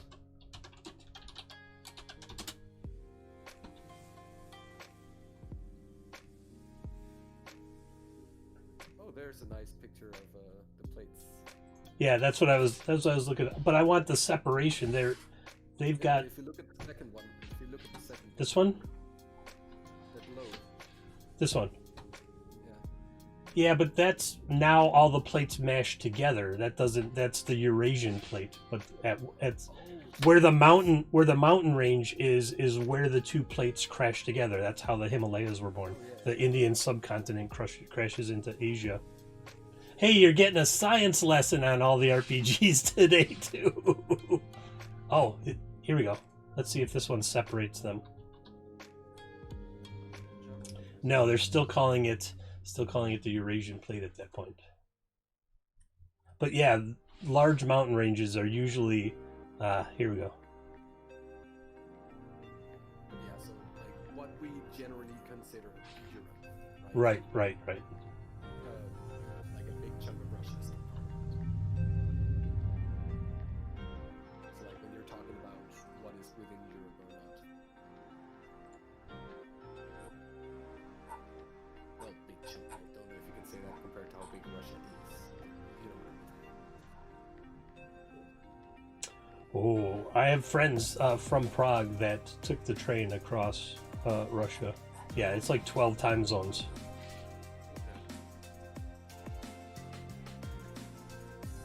It's kind of a weird shape that all the biggest like countries in the world Suck. are all the ones where there's the least population to size. Right. Like with America, not even like talking about population, just like the fact that what is like 50% of America is uninhabited. Yeah, well, if you go to Montana, there's not a lot. There's like 3.5 million people in Montana, and Montana is massive. Like I think Europe has double the amount of inhabitants as USA. We're expected like Much bigger. 335 million come this census. And Europe has like 700 something million. Montana versus England. This will give a decent. Montana is quite big. It's massive. Here, there's England in the middle of the U.S. You could make the U.S. an ocean and just have England in Well, it. England is a small country. Right. It's like 60 million people only. Oh, I like they No, did it. I'm talking Did it with population Canada. because it's very high density. Like I'm talking Here, we'll do. What do you want? Germany. Germany. like take something like France. So I only know that when you take Look at that's Montana. Oh, here. Oh, this is a good one right here. Montana and Germany. Look at that. Montana, 1 million people. Germany, 82 million people. We can do France. I'm sure there's one for France too. I think Germany and France. Like There you go. neighbor countries. I think they kind of are the same as Texas. Look at that. Montana goes from Liverpool to Hamburg. That's a flight. Oh, here's Texas based versus Yeah. like France. There you go. That's a better one. London to Mallorca, practically. That's crazy. How the fuck do we have like double the amount of people in Europe compared? Well, because, up until 250 years ago, this was almost all just Native Americans and they were kind of cut off. Oh yeah. And so, but European history goes back thousands of years. So, and everything, and partly because everything's so close together. But like everything's so close together, right? Like when you look at Africa, and Texas is tiny because the maps are all wrong. They show Africa as being small. But then when you put Texas, All of like North and South America. right. Look, you can go all the way from Prague to Paris and still be in Texas. This is a good page. This gives you some really relative. So Denmark is bigger than Montana. Good to know. Is it? What?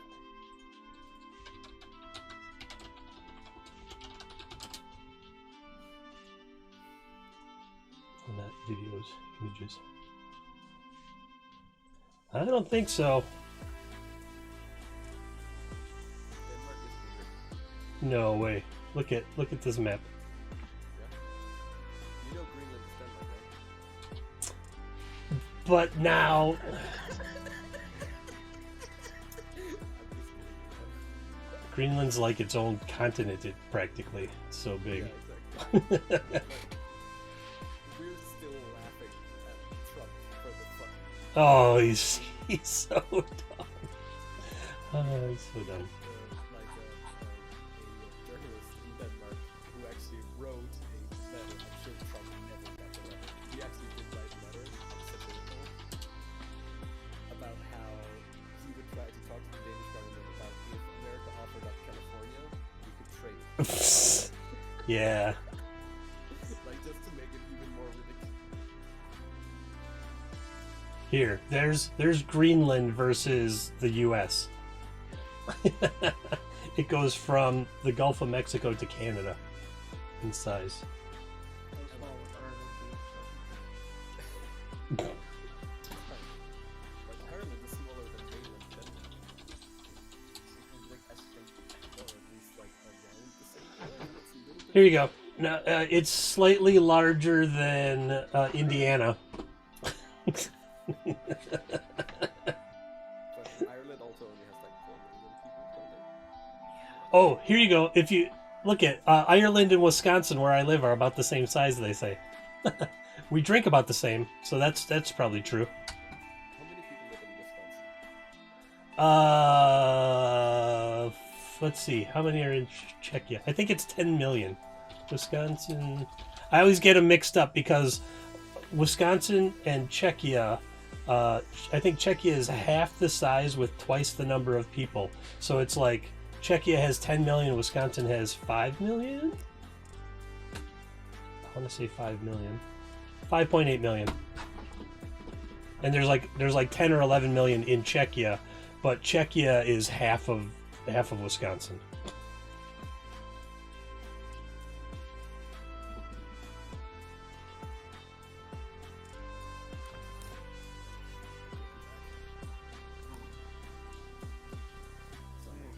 Linus, and Erno and Chris is teaching me how to use Streamlabs. Oh, nice. I still don't tried it. That was an So- awesome digression that we just did. Like, started with making a map and talking about actual maps. Oh yeah. But yeah, I decided, we've been talking about it for a while, but I decided that from now on, whenever we play my games, like any game that I DM, if the players of the group accept for it, then we'll just stream it. Like, you know, just like no cuts, no nothing, just them seeing us fool around, being our normal idiots we are. So I'm trying to figure out, because Twitch has changed so much since the last time I really streamed, Yeah. and like I have no idea how to do anything. But yeah, we'll see. Not like I'm going for an actual channel, like, you know what I mean? Like, Oh, sure. not aiming for subscribers and stuff like that. It's just more to maybe have some people come in and say, hey, I'd like to join the next game. Figure it out. You know? Right. Trying to figure out how to get this thing to fit this way. It's close. Drop the layer. Get it behind there.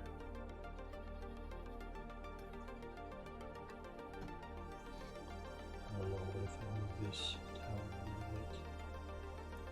I don't like it. We were talking about the whole like home brewing things. Like, I usually like, so I made this module called Black and Sea. It's the pirate campaign that I ran with Cal that we talked about earlier. Mm-hmm. Let's try again. We've run it with a few different groups, and it's super fun every time. I like went really deep and created like a big world map with like many different cities and pirate cities and stuff like that as well. And with hidden temples and stuff like everything. Randomized islands that are different every time you play. Oh yeah, nice.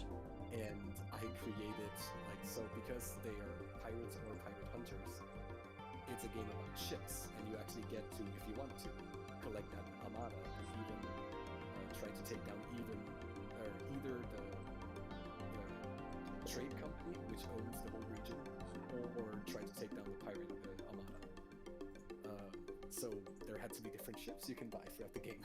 So I went on Paint and made like what I think to be, for Paint at least, hyper-realistic ships. Yeah. I made like way too many. I think like Oh, they were good. They were good. I spent like 6 hours on the small ships and sometimes like entire days on the bigger ones. Like on fucking Paint. Should have got Incarnate. I made a ship in Incarnate. Oops. Here, I'll show you. I'll save that. So I actually do enjoy Paint. I think I have asked my person, I like things to be fitting into a box. Everything fits me. My problem with Incarnate is I do have like a Wacom tablet where I draw. Mm-hmm. And I have been using Incarnate and a bunch of different, like, Bacchanals has their own thing and all these different things. And I don't know why. It always just seems unclean to me. I don't like it. I don't know what it is about it. There's just something that doesn't ring with me. Where something like Paint, even if you're talking 10,000 by 10,000 pixels, I like the fact that I can go and change every pixel to my liking. Like, does that make sense? I just export these as PNGs and then modify them in Photoshop. So this is a boat. This is a boat I made out of pieces. It's not. It wasn't meant to be a boat. You can see on the stream as I highlight like how many pieces it's made out of. And it's all just about layering properly. To give you an idea, because I made both like the cinematic view from the side so that the players can see what the ship looks like. Mm-hmm. Because if you want to buy it, you also want to know what it looks like. So players can see what it looks like, and then a map view, which is in gray, because that way it's easier for me to print it out. It costs too much. Right. Because it was meant for our original light. Mm-hmm.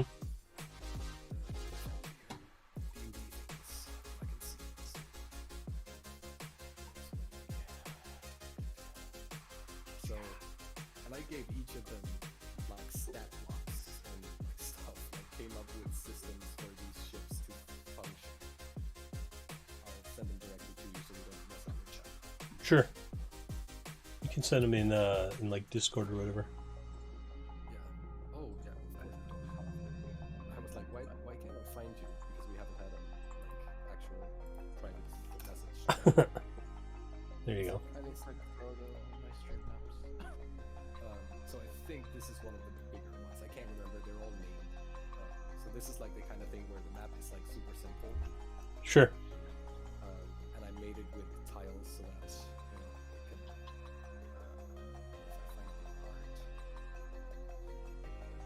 ships. So that one was the what's it called? Doesn't matter. Alright, but I'm just gonna send you some because I don't know which one I sent you. But they all have different sizes, different speeds, depth, cannon capacity, Right. all this kind of stuff. I spent so long. And I just steal images off the web if I'm gonna just do it for a private game. But I enjoy sitting and creating. I don't know why. There's something inside of me that just loves it. I don't have that much time. I don't have time to do that. I have so many games a week right now. Well, you're also pro in so it's obviously going to be different. It's only pro because people give me money for it. But yeah, these are like the bigger bits. People give you big. Or bits, yep. These are like the bigger ones. But Yeah, like I usually like, buy maps and modify them. no, but like these aren't the maps. These are just the art. But like, let me find image here. But what do you think about them? Like for something made on Paint. I mean, that's really good for paint, I guess. For Paint. I don't know. It seems like if you used a different tool, it would take 1/10 of the time, though. Oh, definitely, definitely. I don't know. It's like a way for me to kind of bubble, to just sit in my own world.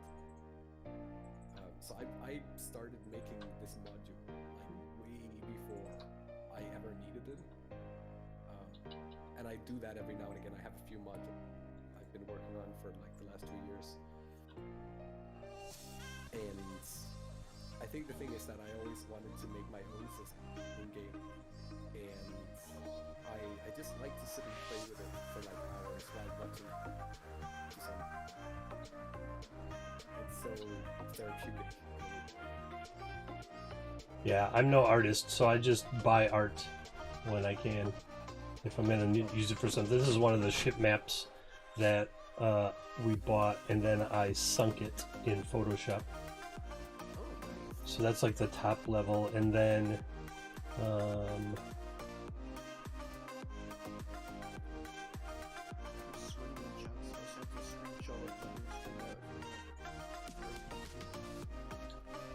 this is like the captain's quarters. I'm really sorry. I probably jumped back on the stream after I checked you guys out. Oh yeah, no problem. I'm about done too. It's been almost 4 hours. It has been 4 hours. But I can't wait. I can't wait to see can't wait to experience your game. I hope you're entertained. That's all. That's what it comes down to. I've got a question. Yes. What's up? Theoretically, if someone was playing the game with you on stream, could they buy their own legendary gear? Like if they just play Generally, no. Generally, if you're playing in a game, you shouldn't be affecting the outcome of the game. because I'm setting up a few things, I didn't know if I wanted the people who were participating to be able to affect it. Like sometimes if you watch Viva La Dungeon, like sometimes it'll happen, but usually it's frowned upon. Because if you're playing and you do something that gives you a leg up, or you know what I mean? I use Dungeon Bomb a lot. Yeah, that happens sometimes too. All right, I think I'm done. That was plenty of streaming for the day. I did not plan. I planned on going like 2 hours. So 4 hours later, here we are. It's my whole day. It's 8 o'clock. It's almost 8 o'clock. Yeah, I'm gonna go make dinner and maybe read. Let's see. Is anyone out there streaming? I don't see any of people that I'm following from all the RPGs. So let me check my Twitch app and see if there's anybody I'm following there. It is kind of a weird time. It's a Monday evening, US time anyway.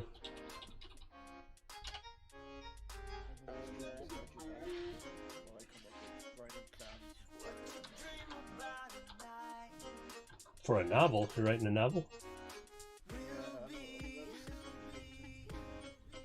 That's more than a novel needs, in my opinion.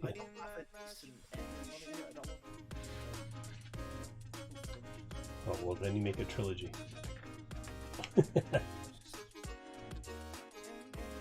Another new player? What was I doing? Oh, I wanted to go to Twitch. Where did the Twitch window go? Here, let's see. Who is just me? Nobody else is streaming that I follow right now.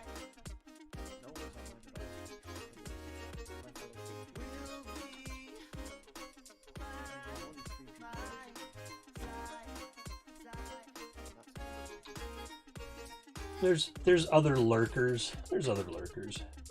Oh, it just refreshed and now. Yeah, I know, but there's a lot of things that don't count, like putting it in a browser and muting it will, like muting the channel through their video player doesn't count as a viewer apparently. Yeah, a bunch of other things too. All right. I'm all done. What I'm going to do is turn off the music and close that window. And then I'm going to say to everyone, it was a weird stream today. I'm not sure I got a lot done. I'm definitely going to have to do some DM prep on my own, I guess. I definitely have to do some prep materials for the kids, because they start on Wednesday. And now I just have a new player request. I have to go check that out. I don't know what it's about. Adult, kid, who knows? You can find me. Oh, it's right here. Right there. You can also find me here and on DriveThruRPG and on 2oggames.com and a bunch of other places. This is cool. All right. And I am out. Have a good night, everybody. Thanks for hanging out, Chill Out, and Creator, and everybody in chat. Chill out all the bits.